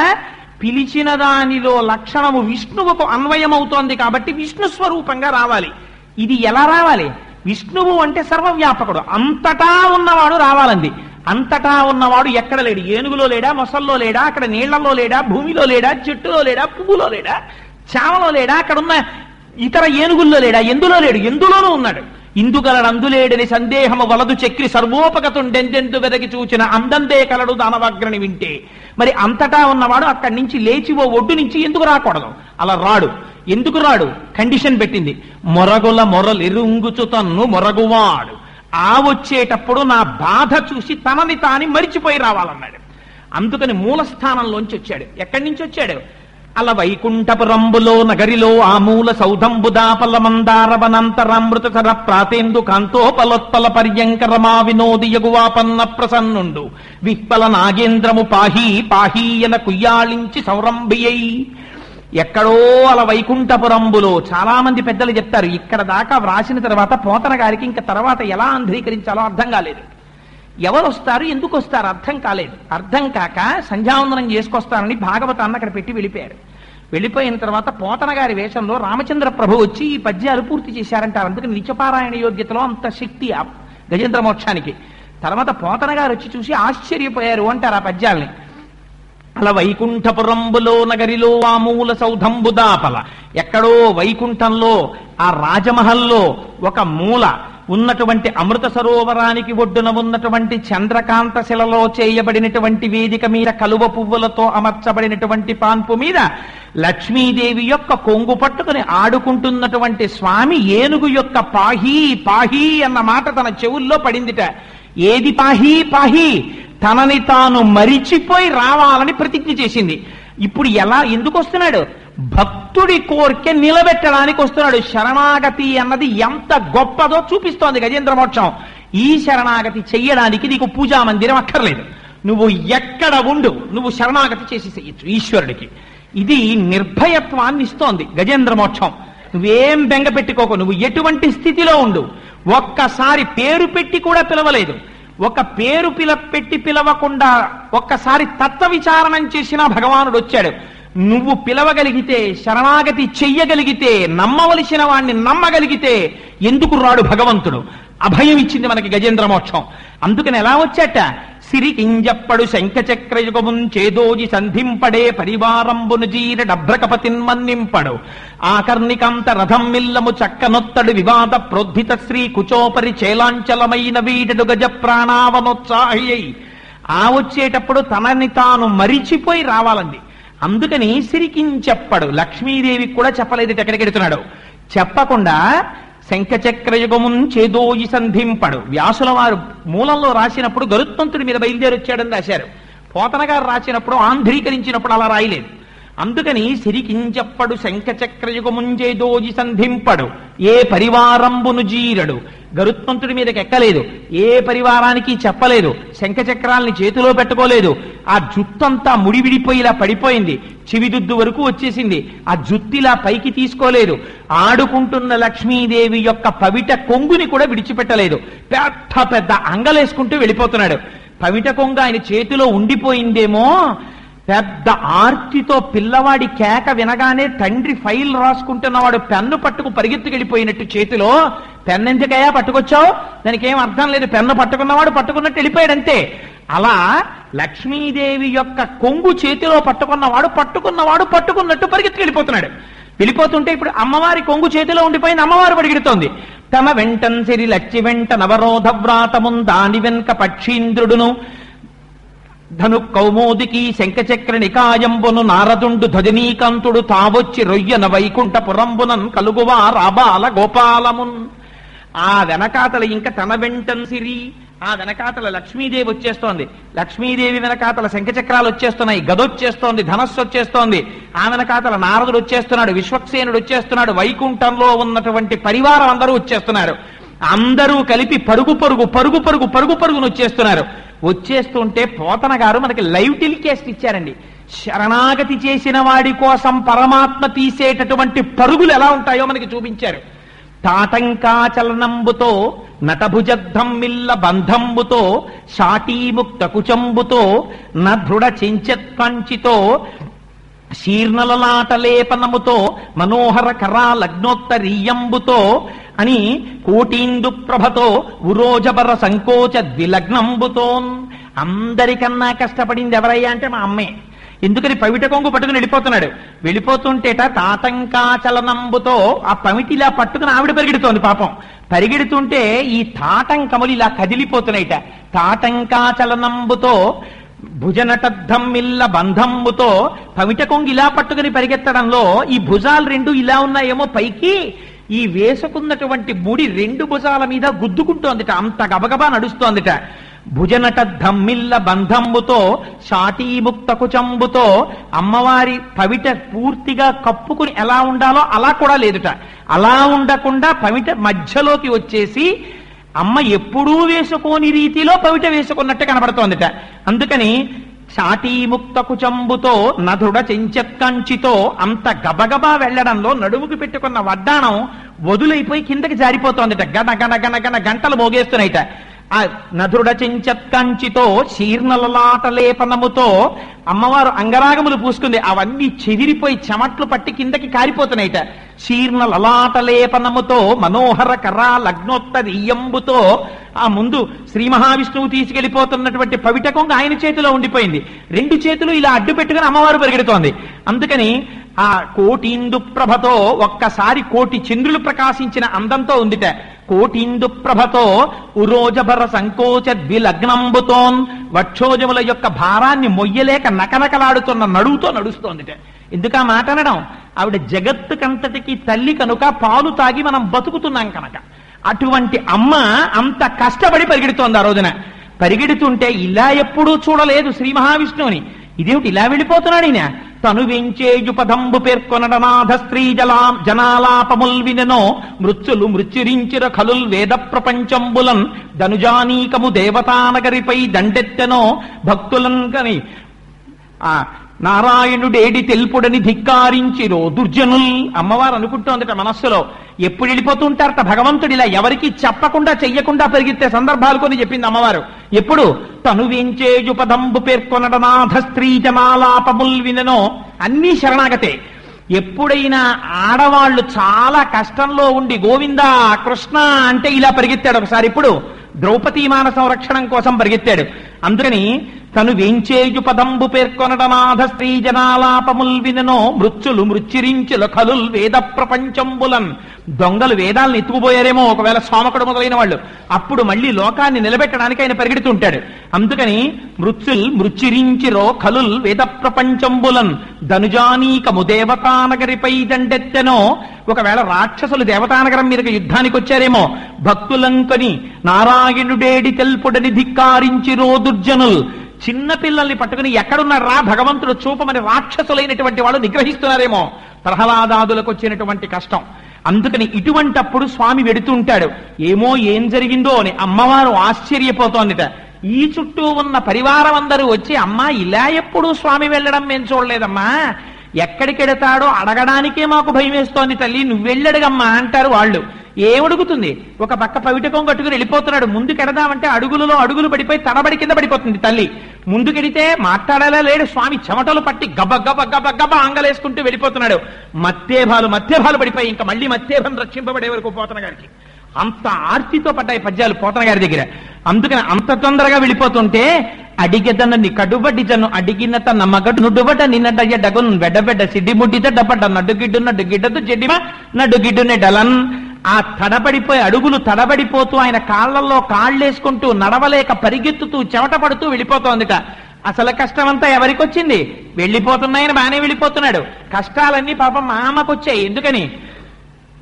నిటలాలకములంట నివురు జుంజుమ్మని ముఖ సరోజము నిండ ముసురుదేంట్లు నలుల నోపగజిల్క అని ఆ చిలుకలు పెదవిని కొనడానికి వచ్చేయట. సుఖములను తోల చెక్షుర్మీనములకు మందాకిని పాఠీన లోకమెగుచు మీన పంక్తులు దాట మేతీగతో రాయ శంపాలతలు మెంట సరణిగట్టు శంపలను గెలువ చక్రవాకంబులు కుచయుగంబును తాకి కొవ్వు చూపు నెలత మెగులు పిరిది మెరుగు దీవయుపోలె జలదువర్ను వెనుక జనెడునప్పుడు అంటారు పోతన గారు. నిటలాలకములంట నిగురు జుంజుమ్మని ముఖ సరోజము నిండ ముసురుదేంట్లు. అమ్మవారు వెళ్ళిపోతుంటే అమ్మవారి ముఖాన్ని చూసి పద్మాననే పద్మవూరు పద్మాక్షి పద్మసంభవే కదా, అమ్మో ఎంత పెద్ద పద్మం వచ్చిందో, ఇందులో ఉన్నటువంటి తేనె తాగుదామని తుమ్మిదలన్నీ వచ్చేసేట. వచ్చేస్తే అమ్మవారి చూసి, ఓరి మీ మొహమిచ్చా పద్మం కాదే, నేను లక్ష్మీదేవినే, పొండేని పాపం ఓ పవిటకం ఇలా పట్టుకుని ఓ చేత్తో తుమ్మిదల్ని తోసుకుందిట. నిటలాలకములంట నిబురు జుంజుమ్మ నిముఖ సరోజము నిండ ముసురుదేంట్లు అని ఆ తుమ్మెదల్ని పక్కకి తోసేస్తే అక్కడ ఉన్నటువంటి చిలుకలు వచ్చి అమ్మవారి కింది పెరివిని చూసి ఇదేదో బాగా ముగ్గిన దొండపండు దీన్ని కొరుకుదామని చిలుకలు వచ్చేయట. ఆ చిలుకల్ని పక్కకి తోసేసిందిట. అయ్యో ఇది దొండపండు కాదే నా పెరిమే అని. సుఖములనుతో ఒక చక్రవాకంబులు కుజయుగంబును తాకి కొవ్వు సూపు అని ఇంకొంచెం ముందుకు వెళ్ళేటప్పటికీ అమ్మవారి కళ్ళు చూసేయట. చూసి అబ్బో, అమ్మవారికి మీనాక్షి అని పేరు కదా, చిన్న చిన్న చేప పిల్లల్లా ఉంటాయి ఆ కళ్ళు. చిన్న చిన్న చేప పిల్లలు భలే ఉన్నాయి, ఈ చేపల్ని మింగేద్దామని మందాకిని పాఠీన లోకమెగుచు ఆకాశగంగలోంచి పెద్ద పెద్ద చేపలు వచ్చేటి కళ్ళు తినేద్దామని. అయ్యో అయ్యో ఇవి చేపలు కావే, నా కళ్ళని అమ్మవారి చేపల్ని తోసేసిందిట. ఇంకొంచెం ముందుకెళ్ళిందిట. అమ్మవారి శరీరం అంతా మెరుపు తీగలా ఉంటుంది కదా, అమ్మో మెరుపులు వెళ్ళిపోతున్నాయి, దేవేంద్రుడు వర్షం పడమని ఆజ్ఞాపించాడులా ఉందనుకుని మెరుపులన్నీ వచ్చేసాయిట. వచ్చేస్తే అమ్మవారు చూసి, అయ్యో అయ్యో నేను నా లక్ష్మీదేవినే, మెరుపు కాదు పక్కకు పోండని మెరుపుల్ని తోసేసిందిట. అమ్మవారి వక్షోజాల్ని చూసి చక్రవాక పక్షులు అనుకుని వచ్చి గుద్దుకున్నాయిట. చక్రవాకంబులు కుచయుగంబును తాపి కొవ్వు సూపు మెలత మొగిలి పిరిది మెరుగుతీ వయుపోలె జలదువర్ను వెనుక జనెడునప్పుడు నీలతోజత మధ్యస్థ విద్యుల్లేకే భువాస్వర అంటాం కదా. అలా స్వామి వెనకాతల వెళ్ళిపోయేటప్పుడు అమ్మవారు అన్ని కష్టాలు పడి అయ్యతో కలిసి ముందుకెళ్ళిందిట. ఇంత వెళ్ళిపోతుంటే తెల్లబోయిన వాళ్ళు ఎవరో తెలుసా అండి? ఎవరి పనుల్లో వాళ్ళు ఉన్నారు, అన్ని లోకాల్లో వాళ్ళును. ఒక్కసారి ఎందుకో ఇలా ఆకాశంలోకి చూశారు. ఉపన్యాసం అయిపోయిన తర్వాత మనందరం బయటికి వెళ్ళేటప్పటికీ ఓ పట్టు పీతాంబరం కట్టుకుని శ్రీ మహావిష్ణువు, వెనకాతల తెల్లచీర కట్టుకుని లక్ష్మీదేవి, శంఖం చక్రం అన్ని వెళ్ళిపోతున్నాయి అనుకోండి, మనం ఏమనుకుంటాం? ఒక్కొక్కటి చెప్తాడు. పోతన గారు కూడా అంతే లైవ్ టెలికాస్ట్ ఇచ్చారు. చను దించన్ ఘనుడల్లవాడె హరి పజ్జంగంటిరే లక్ష్మి శంఖ నినాదమ్మది చక్రమల్లదే భుజంగధ్వంసయున్వాడె క్రన్నన నేతించ నటంచు నమో నారాయణాయేతి నిస్వనులై మృక్రి మింట హస్తి దురవస్థావక్రికించక్రికిన్. ఒక్కొక్కళ్ళు చూశారట. అయ్యయ్యో చూశారా, చను దించన్ ఘనుడల్లవాడె హరి. అరిగరిగరిగో స్వామిని చూడండి ఎంత అందంగా ఉన్నారో. జలధరదేహు నాజాను చతుర్బాహు సరసీ అసుప్ర కంకణ కేయూర శ్రీవత్సలంచనంచిత విహారు మరుకుండల ప్రభాజిత కుంతలలాటు వైఢూర్య మణిక నవర కిరీటు. అటువంటి స్వామి ముందెళ్ళిపోతున్నారు. పట్టు పీతాంబరం కట్టుకుని మెడలో కౌస్తుభమాల వేసుకుని అవన్నీ ఆ వైజయంతిమాల వేసుకుని కౌస్తుభ వజ్రంతో ముందు స్వామి పెడుతున్నారు. చూడండి చూడండి అన్నారు. ఈ పక్కన ఉన్న వాళ్ళు ఉన్నారు పజ్జంగంటిరే లక్ష్మి, అదిగోరా వెనకాట లక్ష్మీదేవి పెడుతోంది చూడండి చూడండి అన్నారు. పజ్జంగంటిరే లక్ష్మి శంఖనినాదమ్మలే. వీళ్ళిలా నిలబడిపోయారా, ఆ ప్రొసెషన్ వెళ్ళిపోతోంది. వెళ్ళిపోతున్నప్పుడు చూస్తున్నవాడు ఏమంటారు, అదిగో అచ్చుసారా అచ్చుసారా అంటాడు. శంఖ నినాదమ్మదే, స్వామివారి చేతిలో శంఖం వెళ్ళిపోతోంది. చక్రమల్లదే, అదిగో సుదర్శనం వెళ్ళిపోతోంది. చక్రమల్లదే భుజంగధ్వంసయున్వాడే, అడిగో గరుత్మంతుడు ఒక్కడు వెనకాలెడుతున్నాడు. ఇవాళ స్వామి నడిచి వెళ్ళిపోతున్నారు. భుజంగధ్వంసయున్వాడే క్రన్నన నేటెంచ నటంచు వేల్పులు నమో నారాయణాయేతి నిస్పనులై మృక్కిరి మింట హస్తి దురవస్థావక్రికించక్రికిన్. అడిగోరా వెళ్ళిపోతున్నాడు. ఏనుగుని రక్షించడానికి ఎంత తనని తాను మరిచిపోయి పరిగెడుతున్నాడో చూడండి రా స్వామి అని నమో నారాయణాయేతి, స్వామి నమో నారాయణ నమస్కారాలు చేస్తున్నారట. గబగబ గబగబ వెళ్ళిపోయాడు తండ్రి. వెళ్ళిపోయి ఒక్కసారి ఆ ఏనుగుని చూశాడు. ఆ మొసలి యొక్క నోటిలో కర్ర కర్ర కర్ర కర్ర నవిలేస్తోంది కాల్ని. అంతిమ శ్వాసతో కన్నుల వెంట నీరు కారిపోతుండగా నిలబడి ఉన్నాడు.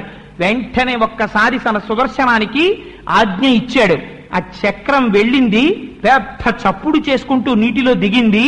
ఆ మొసలి యొక్క కుత్తుకని కత్తిరించేసింది. ఆ గొంతు తెగిపోగానే తన కాలు బయటికి తీసుకుని అడుగు తీసి అడుగు వెయ్యలేక ఒడ్డున కనబడుతున్నటువంటి స్వామిని చూసి ఒక తామర పువ్వు ఒకటి తొండంతో పట్టుకుని పైకెక్కుతోందిట ఏనుగు. ఎక్కుతుంటే పోతనగారన్నారు, మకరమొకటి రవిసొచ్చను మకరము మరి ఒకటి ధనదు మాటున డాగెన్ మకరాలయమున తిరిగెడు మకరంబులు కూర్మ రాసి మరుగున కరిగెన్. మకరం అన్న పేరునవన్నీ పారిపోయేట ఆ రోజున లోకంలో. ఎందుకని ఆ రోజున సుదర్శన చక్రం మకరం అంటే మొసల్ని చంపింది. మకరం అని ఇంకోళ్ళకి ఎవరికైనా పేరుంటే చంపేస్తుందేమోనని మకరం ఒకటి రవిజొచ్చెను. ద్వాదశ రాశుల్లో మకర రాశి అని ఒక రాశి ఉంది. ఆ రాశికి భయం వేసింది. అమ్మో చక్రం వచ్చి దీని పేరు మకర రాశి అని నన్ను చంపేస్తుందేమో అని సూర్యుల్లోకి పారిపోయింది. మకరం ఒకటి రవిజొచ్చెను మకరము మరి ఒకటి ధనదు మాటున డాగెన్. నవనిధులలో మకర నిధి అని ఒక నిధి ఉంది. అది కుబేరుడు చాటుకి వెళ్ళిపోయి దాక్కుందిట. ఇంకొకటి అక్కడ ఉండేటటువంటి మొసళ్ళన్నీ కూడా ఆదికూర్మం చాటుకి వెళ్ళిపోయి దాక్కున్నాయిట. ఎందుకని అది కూడా శ్రీ మహావిష్ణువు యొక్క స్వరూపం కదా. అందులో ఆదికూర్మం చాటుకి వెళ్ళి దాక్కున్నాయిట. అందుకని సృష్టిలో మకరం అని పేరున్నవన్నీ పారిపోయిట ఆ రోజున. మకరం ఒకటి రవిజొచ్చను మకరము మరి ఒకటి ధనదు మాటున డాగెన్ మకరాలయమున తిరిగెడు మకరంబులు కూర్మ రాజు మరుగున కరిగెన్ అని అన్ని మకరాలు వెళ్ళిపోయేట. ఆ పైకి నడవలేక పైకొస్తున్నటువంటి ఏనుగు యొక్క తొండానికి తన ఈ సాయం ఇచ్చి పైకి తీసుకొచ్చారట స్వామి. ఆ రోజున ఎంత దయాళువో చూడండి. ఇప్పటి వరకు ఇంటికి వెళ్ళిపోయిన వాళ్ళందరికీ ఈ విషయం తెలిసింది. సాక్షాత్ స్వామి రక్షించారట వీణ్ణి అని. ఇప్పుడు ఎక్కడెక్కడున్న వాళ్ళు ఎలాగో వెళ్ళిపోతాడు, కొత్త ఆయన వస్తాడు కదా ఇన్ఛార్జి పోస్టులోకి అని చెప్పి సీనియారిటీ లిస్ట్ లో నెక్స్ట్ పేరున్నవాడు ఎవడో చూసుకుంటున్నవాడు వాడితో సహా అందరూ మళ్ళీ పరిగెత్తుకుంటూ వచ్చారు. ఎందుకని బతికాడు, పైకెక్కేస్తున్నాడు ఒడ్డు మీదకి. ఇంతమంది పైకొచ్చారట. పైకొచ్చి తుండాలు కలుపుతున్నారు. కానీ ఏనుగు మాత్రం ఏం చేసిందంటే ఆ తామర పువ్వుని తీసుకెళ్లి శ్రీ మహావిష్ణువు యొక్క పాదముల మీద పెట్టింది. పెట్టగానే స్వామి తన అమృతహస్తంతో ఒక్కసారి ఏనుగుని తడివారు. ఎక్కడ లేని జవసత్వాలు మళ్ళీ వచ్చాయి. ఇప్పుడు కూడా తన భార్యల యొక్క తొండములతో తన తొండాన్ని కలిపిందిట. కానీ ఎలా? ఇంతక ముందులాగా తుండంబుల పూరించుచు గండంబుల చల్లు కొనుచు గలగలరవముల్ అవి లేవిప్పుడు. మీరెవరో నేనెవరో, మీకు నాకు రక్షకుడెవరో, ఎవడి పాదములు పట్టుకోవాలో ఎవరిని ఎంతలో పెట్టాలో నాకు తెలుసు. వారి ముందు మీరు ఎవ్వరూ ఏమీ కారు, ఆయన తర్వాతే మీరు అని అస్తమానం అనక్కర్లేదు, ఇక్కడ ఉంటే చాలు అని లోపలనుకుని పైకి చేతులు పట్టుకుందిట. షేక్ హ్యాండ్లు ఇచ్చింది. అందుకని తొండంతో తొండం చుట్టడం అంటే ఇంటికి వచ్చిన వాళ్ళందరికీ షేక్ హ్యాండ్లు ఇచ్చింది. పాపం ఇచ్చి పైకొచ్చింది. సాయుజ్య మోక్షాన్ని పొందేసింది అన్నారు. అంటే ఆ ఏనుగులో ఉన్నటువంటి జీవుడు సాక్షాత్ చతుర్భుజుడైన శ్రీ మహావిష్ణువు ఎలా ఉంటారో అటువంటి స్వరూపాన్ని పొంది ఆయనలోకి కలిసిపోయింది అన్నారు. కలిసిపోతే చనిపోయిన మొసలి పరిస్థితి ఏమిటి? అందులోంచి గంధర్వుడు వచ్చాడు. ఆయన పేరు హూహు. ఆయన పైకొచ్చి స్వామిని స్తోత్రం చేసి గంధర్వలోకానికి వెళ్ళాడు. గజేంద్ర మోక్షంలో మీరు గమనించవలసిన రహస్యం అంతా ఇక్కడే ఉంటుంది. ఎందుకని? ఎవరి ఏనుగు అని అడిగారు. ఏమండి, ఇన్ని కోట్ల ప్రాణులు చచ్చిపోతున్నాయే, ఎవ్వరూ కూడా ఇలా అనలేదే, శ్రీ మహావిష్ణువుని కాని భగవంతుణ్ణి కాని ఉద్దేశించి స్తోత్రం చేయలేదు కదా, ఇంత గొప్ప శరణాగతి చేసిన ఈ ఏనుగు ఎవరు? పూర్వపుణ్యఫల దివ్య జ్ఞాన సంపత్తితో. ఏమండి, మనకు మోక్షం వస్తుందా? ఎందుకండి పూజలు అంటుంటాడు. మోక్షం వస్తుందా అని అనకు, నూరంత తెరవక్కర్లేదు. నువ్వు ఈ జన్మలో మొదలుపెట్టు.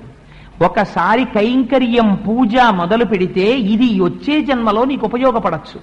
ఈ ఏనుగు ఒకనాడు పాండ్యదేశాన్ని పరిపాలించిన ఇంద్రజుమ్న మహారాజు గారు అష్టాక్షరీ మహామంత్రాన్ని అనుసంధానం చేద్దామని రాచకోట విడిచిపెట్టి ఊరు బయటకొచ్చి ఓ కొండ మీద కూర్చుని రాజుగారు పాపం ఆ మహామంత్రాన్ని ఉపాసన చేస్తున్నారు. ఉండగా అక్కడికి ఎవ్వరూ ఊహించనటువంటి రీతిలో కలశజుండ చోటికి వచ్చి లేవక పూజింపక ఉన్న మౌనికని నవ్యక్రోధుడై మూఢా లుబ్ధకరీంద్రోత్తమ యోని పుట్టుమని శాపంబిచ్చ భూవల్లభ ఒకనాడాన్రుపుడచ్యుతున్మనములో నూహించుచున్మౌని అయి ఎకలంక స్థితియున్నచో. ఆ రాజు అక్కడ కూర్చుని మౌనంగా అష్టాక్షరీ మంత్రాన్ని జపం చేసుకుంటుంటే అగస్త్య మహర్షి వచ్చారు.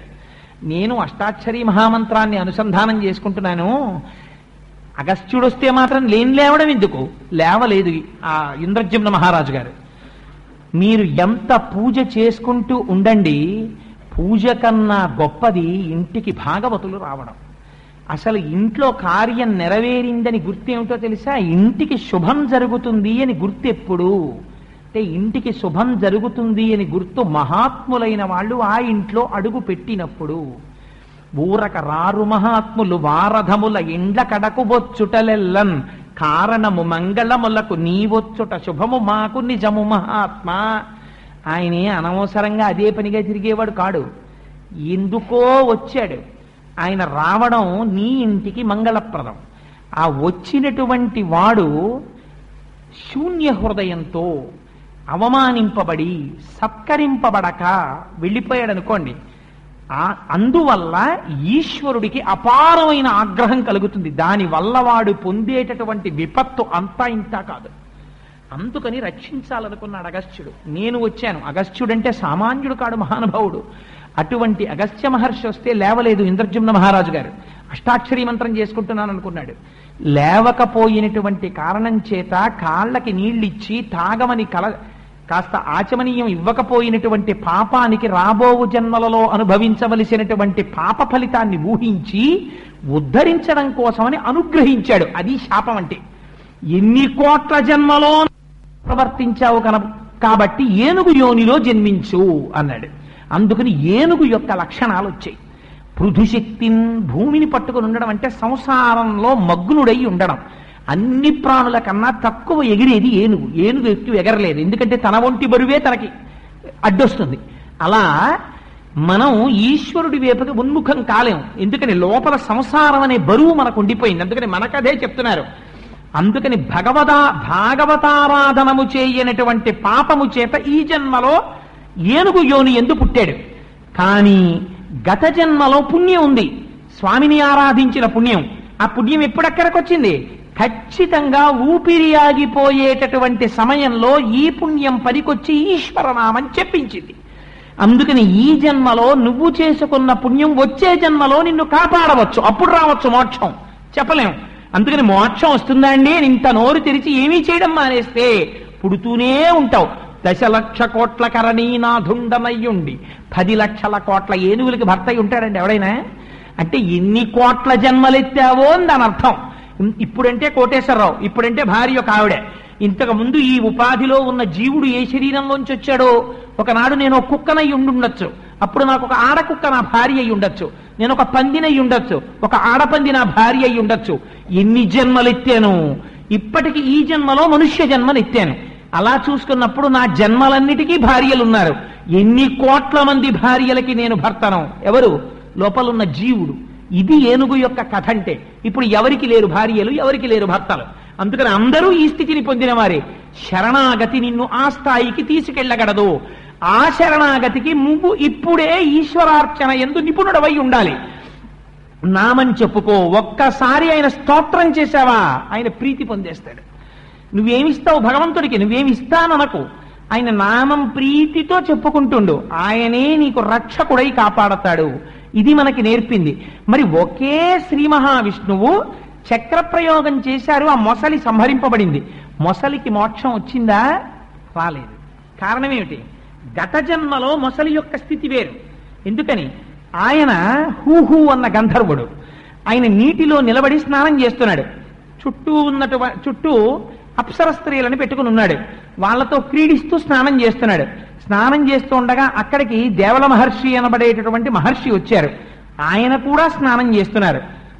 స్నానం చేస్తున్నప్పుడు మహాత్ముల్ని వెటకారం ఆడడం, మహాత్ముల్ని చిన్న చూపు చూడడం అదొక గొప్ప విషయం అనుకుంటారు. చూడాయన పంచి ఎలా కట్టుకున్నాడో, చూడాయన ఎలా మునుగుతున్నాడో, ఆ డొక్కల్లో ఎముకలన్నీ బయటికి వచ్చేసి లోపల గట్టిగా కోస్తే 5 కేజీలు మాంసం ఉండదు, పెద్ద మహర్షి చేతిలో ఓ దండం పట్టుకుని ఎలా మునుగుతున్నాడో చూడు అని వెటకారం ఆడుతున్నాడు.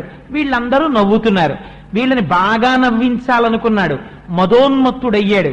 నీట మునిగి ఆయన కంట పనకుండా ఆయన దగ్గరికి వెళ్ళి ఆయన కాళ్ళు పట్టుకు లాగేశాడు. ఆయన నీటిలో పడిపోయారు. పడిపోయి పైకి లేచారు. అరెరే, నా కాళ్ళు పట్టుకు లాగి నేను నీటిలో పడిపోతే నీ చుట్టూ ఉన్న స్త్రీలు చూసి నవ్వారని ఇంత దుర్మార్గమైన పని చేశావు. నీ సరదా తీరడానికి నీటి లోపలే ఉండి కాళ్ళు పట్టుకోవడమే ప్రయోజనంగా కలిగిన మొసలి జన్మ ఎత్తెదవుగాక అని శపించాడు. మొసలికున్న దౌర్భాగ్యం ప్రపంచంలో ఏమిటో తెలుసా అండి? మొసలికొక్కదానికే వాసపుణ్యం ఉండదు. అది త్రివేణీ సంగమంలో ఉండనివ్వండి.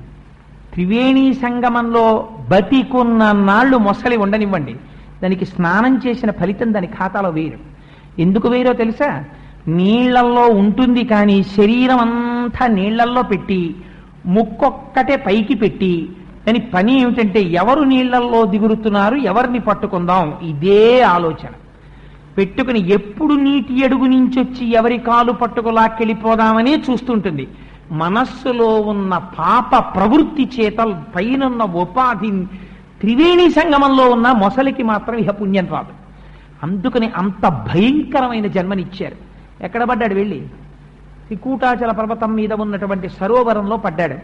ఎప్పుడు నీకు మళ్ళీ శరణం అంటే చక్రధారలకి నీ గొంతు తెగిపోవాలి. తెగిపోతే నీకు మోక్షం అన్నారు. నువ్వు ఈ మోక్షం కాదు, మోక్షం ఇవ్వరు. ఎందుకని? గత జన్మలో పుణ్యం కాదు, ఈశ్వరనామం కాదు చేసింది. ఇంద్రద్యుమ్న మహారాజు గారు చేశారు, మోక్షం వచ్చింది. నువ్వు అపచారం చేశావు. అందుకని మళ్ళీ పూర్వం ఏ స్థాయిలో ఉన్నావో అక్కడికే పెడతావంతే. అందుకని విష్ణు దర్శనం అవలేదా? అయింది. హూహూకి స్తోత్రం చేశాడు, అయినా మోక్షం వచ్చిందా? రాదు. మళ్ళీ హూహూ అవుతాడంతే. అయ్యి ఎక్కడికి వెళ్ళాడు? మళ్ళీ గంధర్వలోకానికి వెళ్ళిపోయాడు. ఎంత చేసుకున్న వారికి అంతా.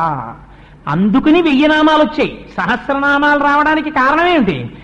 ఆర్తితో నువ్వు చెప్పుకోగా చెప్పుకోగా చెప్పుకోగా ఎక్కడో అక్కడ ఈ పుణ్యం నిన్ను కాపాడుతుంది. అందుకని వచ్చాయి సహస్రనామాలు, ఇన్ని రూపాలు. అయితే నామరూపాలు ఎందుకు పరమాత్మకి? అందుకని హూహూ మళ్ళీ గంధర్వుడై వెళ్ళిపోయాడు.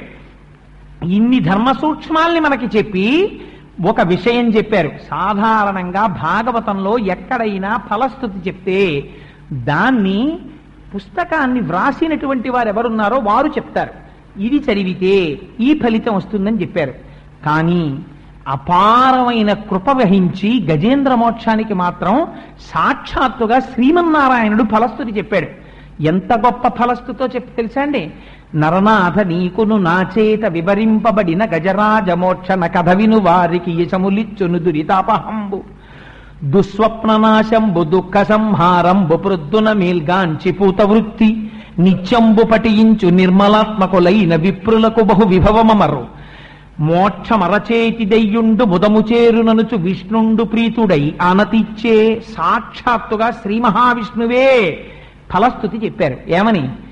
ఎక్కడైతే ఈ గజేంద్ర మోక్ష కథని చెప్పుకుంటున్నారో వింటున్నారో అక్కడ దుస్వప్నముల యొక్క ఫలితములన్నీ పోతాయి, దురితములన్నీ ఉపశాంతిని పొందుతాయి. గ్రహముల వల్ల వస్తున్న భయంకరమైనటువంటి ఫలితములుంటే ఆ ఫలితములు ఉపశాంతిని పొందుతాయి.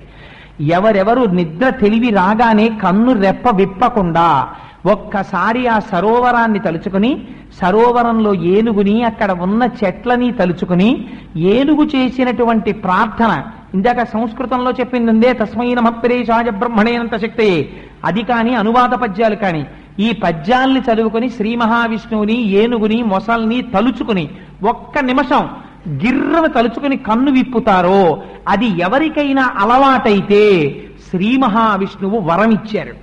అలా ఎవరు చేస్తారో వాళ్ళకి అంచమునందు ఏ బాధ లేకుండా, కాలుడు మొసలయ్యొచ్చి పట్టుకోవడం, ప్రజ్వరుడు రావడం, సంధిబంధములు విడిపోవడం, ఇటువంటి బాధ లేకుండా అనాయాసంగా దోసపండు ముచిక నుంచి విడివిడిపోయినట్టు శరీరము నుంచి జీవుడు విడివడి, నేను వచ్చి చెయ్యి ఇచ్చి సింహాసనం ఎక్కించి తీసుకెళ్లి నా లోకంలో నాలో కలుపుకుంటాను అని వరం ఇచ్చారు. ఇహమునందు అన్ని కోరికలు తీరుతాయి, పిల్లలు బాగుంటారు, దుస్వప్నములు ఉపశాంతి పొందుతాయి, ఐశ్వర్యం పొందుతారు, సంపదని పొందుతారు. అందున బ్రాహ్మణ జన్మనెత్తినటువంటి వాడు గజేంద్ర మోక్షాన్ని నిత్యపారాయణం చెయ్యాలి. అందుకని విప్రులకు బహువిభవమరు, సంపదలు కల్గు, పీడలు శాంతి పొందు, సుఖము సిద్ధించు, వర్ధిల్లు శోభనములు. ఇంట్లో శుభాల మీద శుభాలు, శుభాల మీద శుభాలు జరుగుతాయి. ఎందుకని? అద్భుతమైనటువంటి నిరంజన నిరామయ నిరాకార స్తోత్రం ఇందులో ఉంది. అటువంటి పరబ్రహ్మ స్తోత్రం ఉంది కాబట్టి ఎక్కడ గజేంద్ర మోక్ష నిత్యపారాయణ జరుగుతుందో అక్కడ అటువంటి ఫలితం వస్తుంది. గజేంద్ర మోక్షం చెప్పించడం వల్ల శరీరమును విడిచిపెట్టినటువంటి వాళ్ళు ఎవరున్నారో వారు పరమాత్మలోకి ప్రవేశిస్తారు. ఎందుకని? గజేంద్ర మోక్షానికి ఆ శక్తి ఉంది కనుక, సాక్షాత్తు శ్రీమన్నారాయణుడు అటువంటి వరాన్ని ఇచ్చాడు కనుక. మహానుభావుడు మృత్యుంజయరావు గారికి ఎందుకు వచ్చిందో ఆలోచన, ఒక భర్త భార్యకి చెయ్యగలిగిన మహోపకారం ఇంతకన్నా ఏముంటుంది? తనకి ధర్మపత్నిగా ఉండి చాలా కాలం తనతో కలిసి జీవితాన్ని గడిపి తనకి సత్సంతానాన్నిచ్చి 5వ తనంతో తన చేతుల మీద వెళ్ళిపోయినటువంటి భార్య ఏ ఉపద్రవం లేకుండా, మళ్ళీ ఇంకొక శరీరాన్ని పొందవలసిన అవసరం లేకుండా ఆవిడ ఈశ్వరుడిలోకి ప్రవేశించడానికి ఆవిడ పేరు మీద గజేంద్ర మోక్ష కథా కాలక్షేపం ఇక్కడ జరగాలి అని వారు నిర్ణయించుకున్నారు.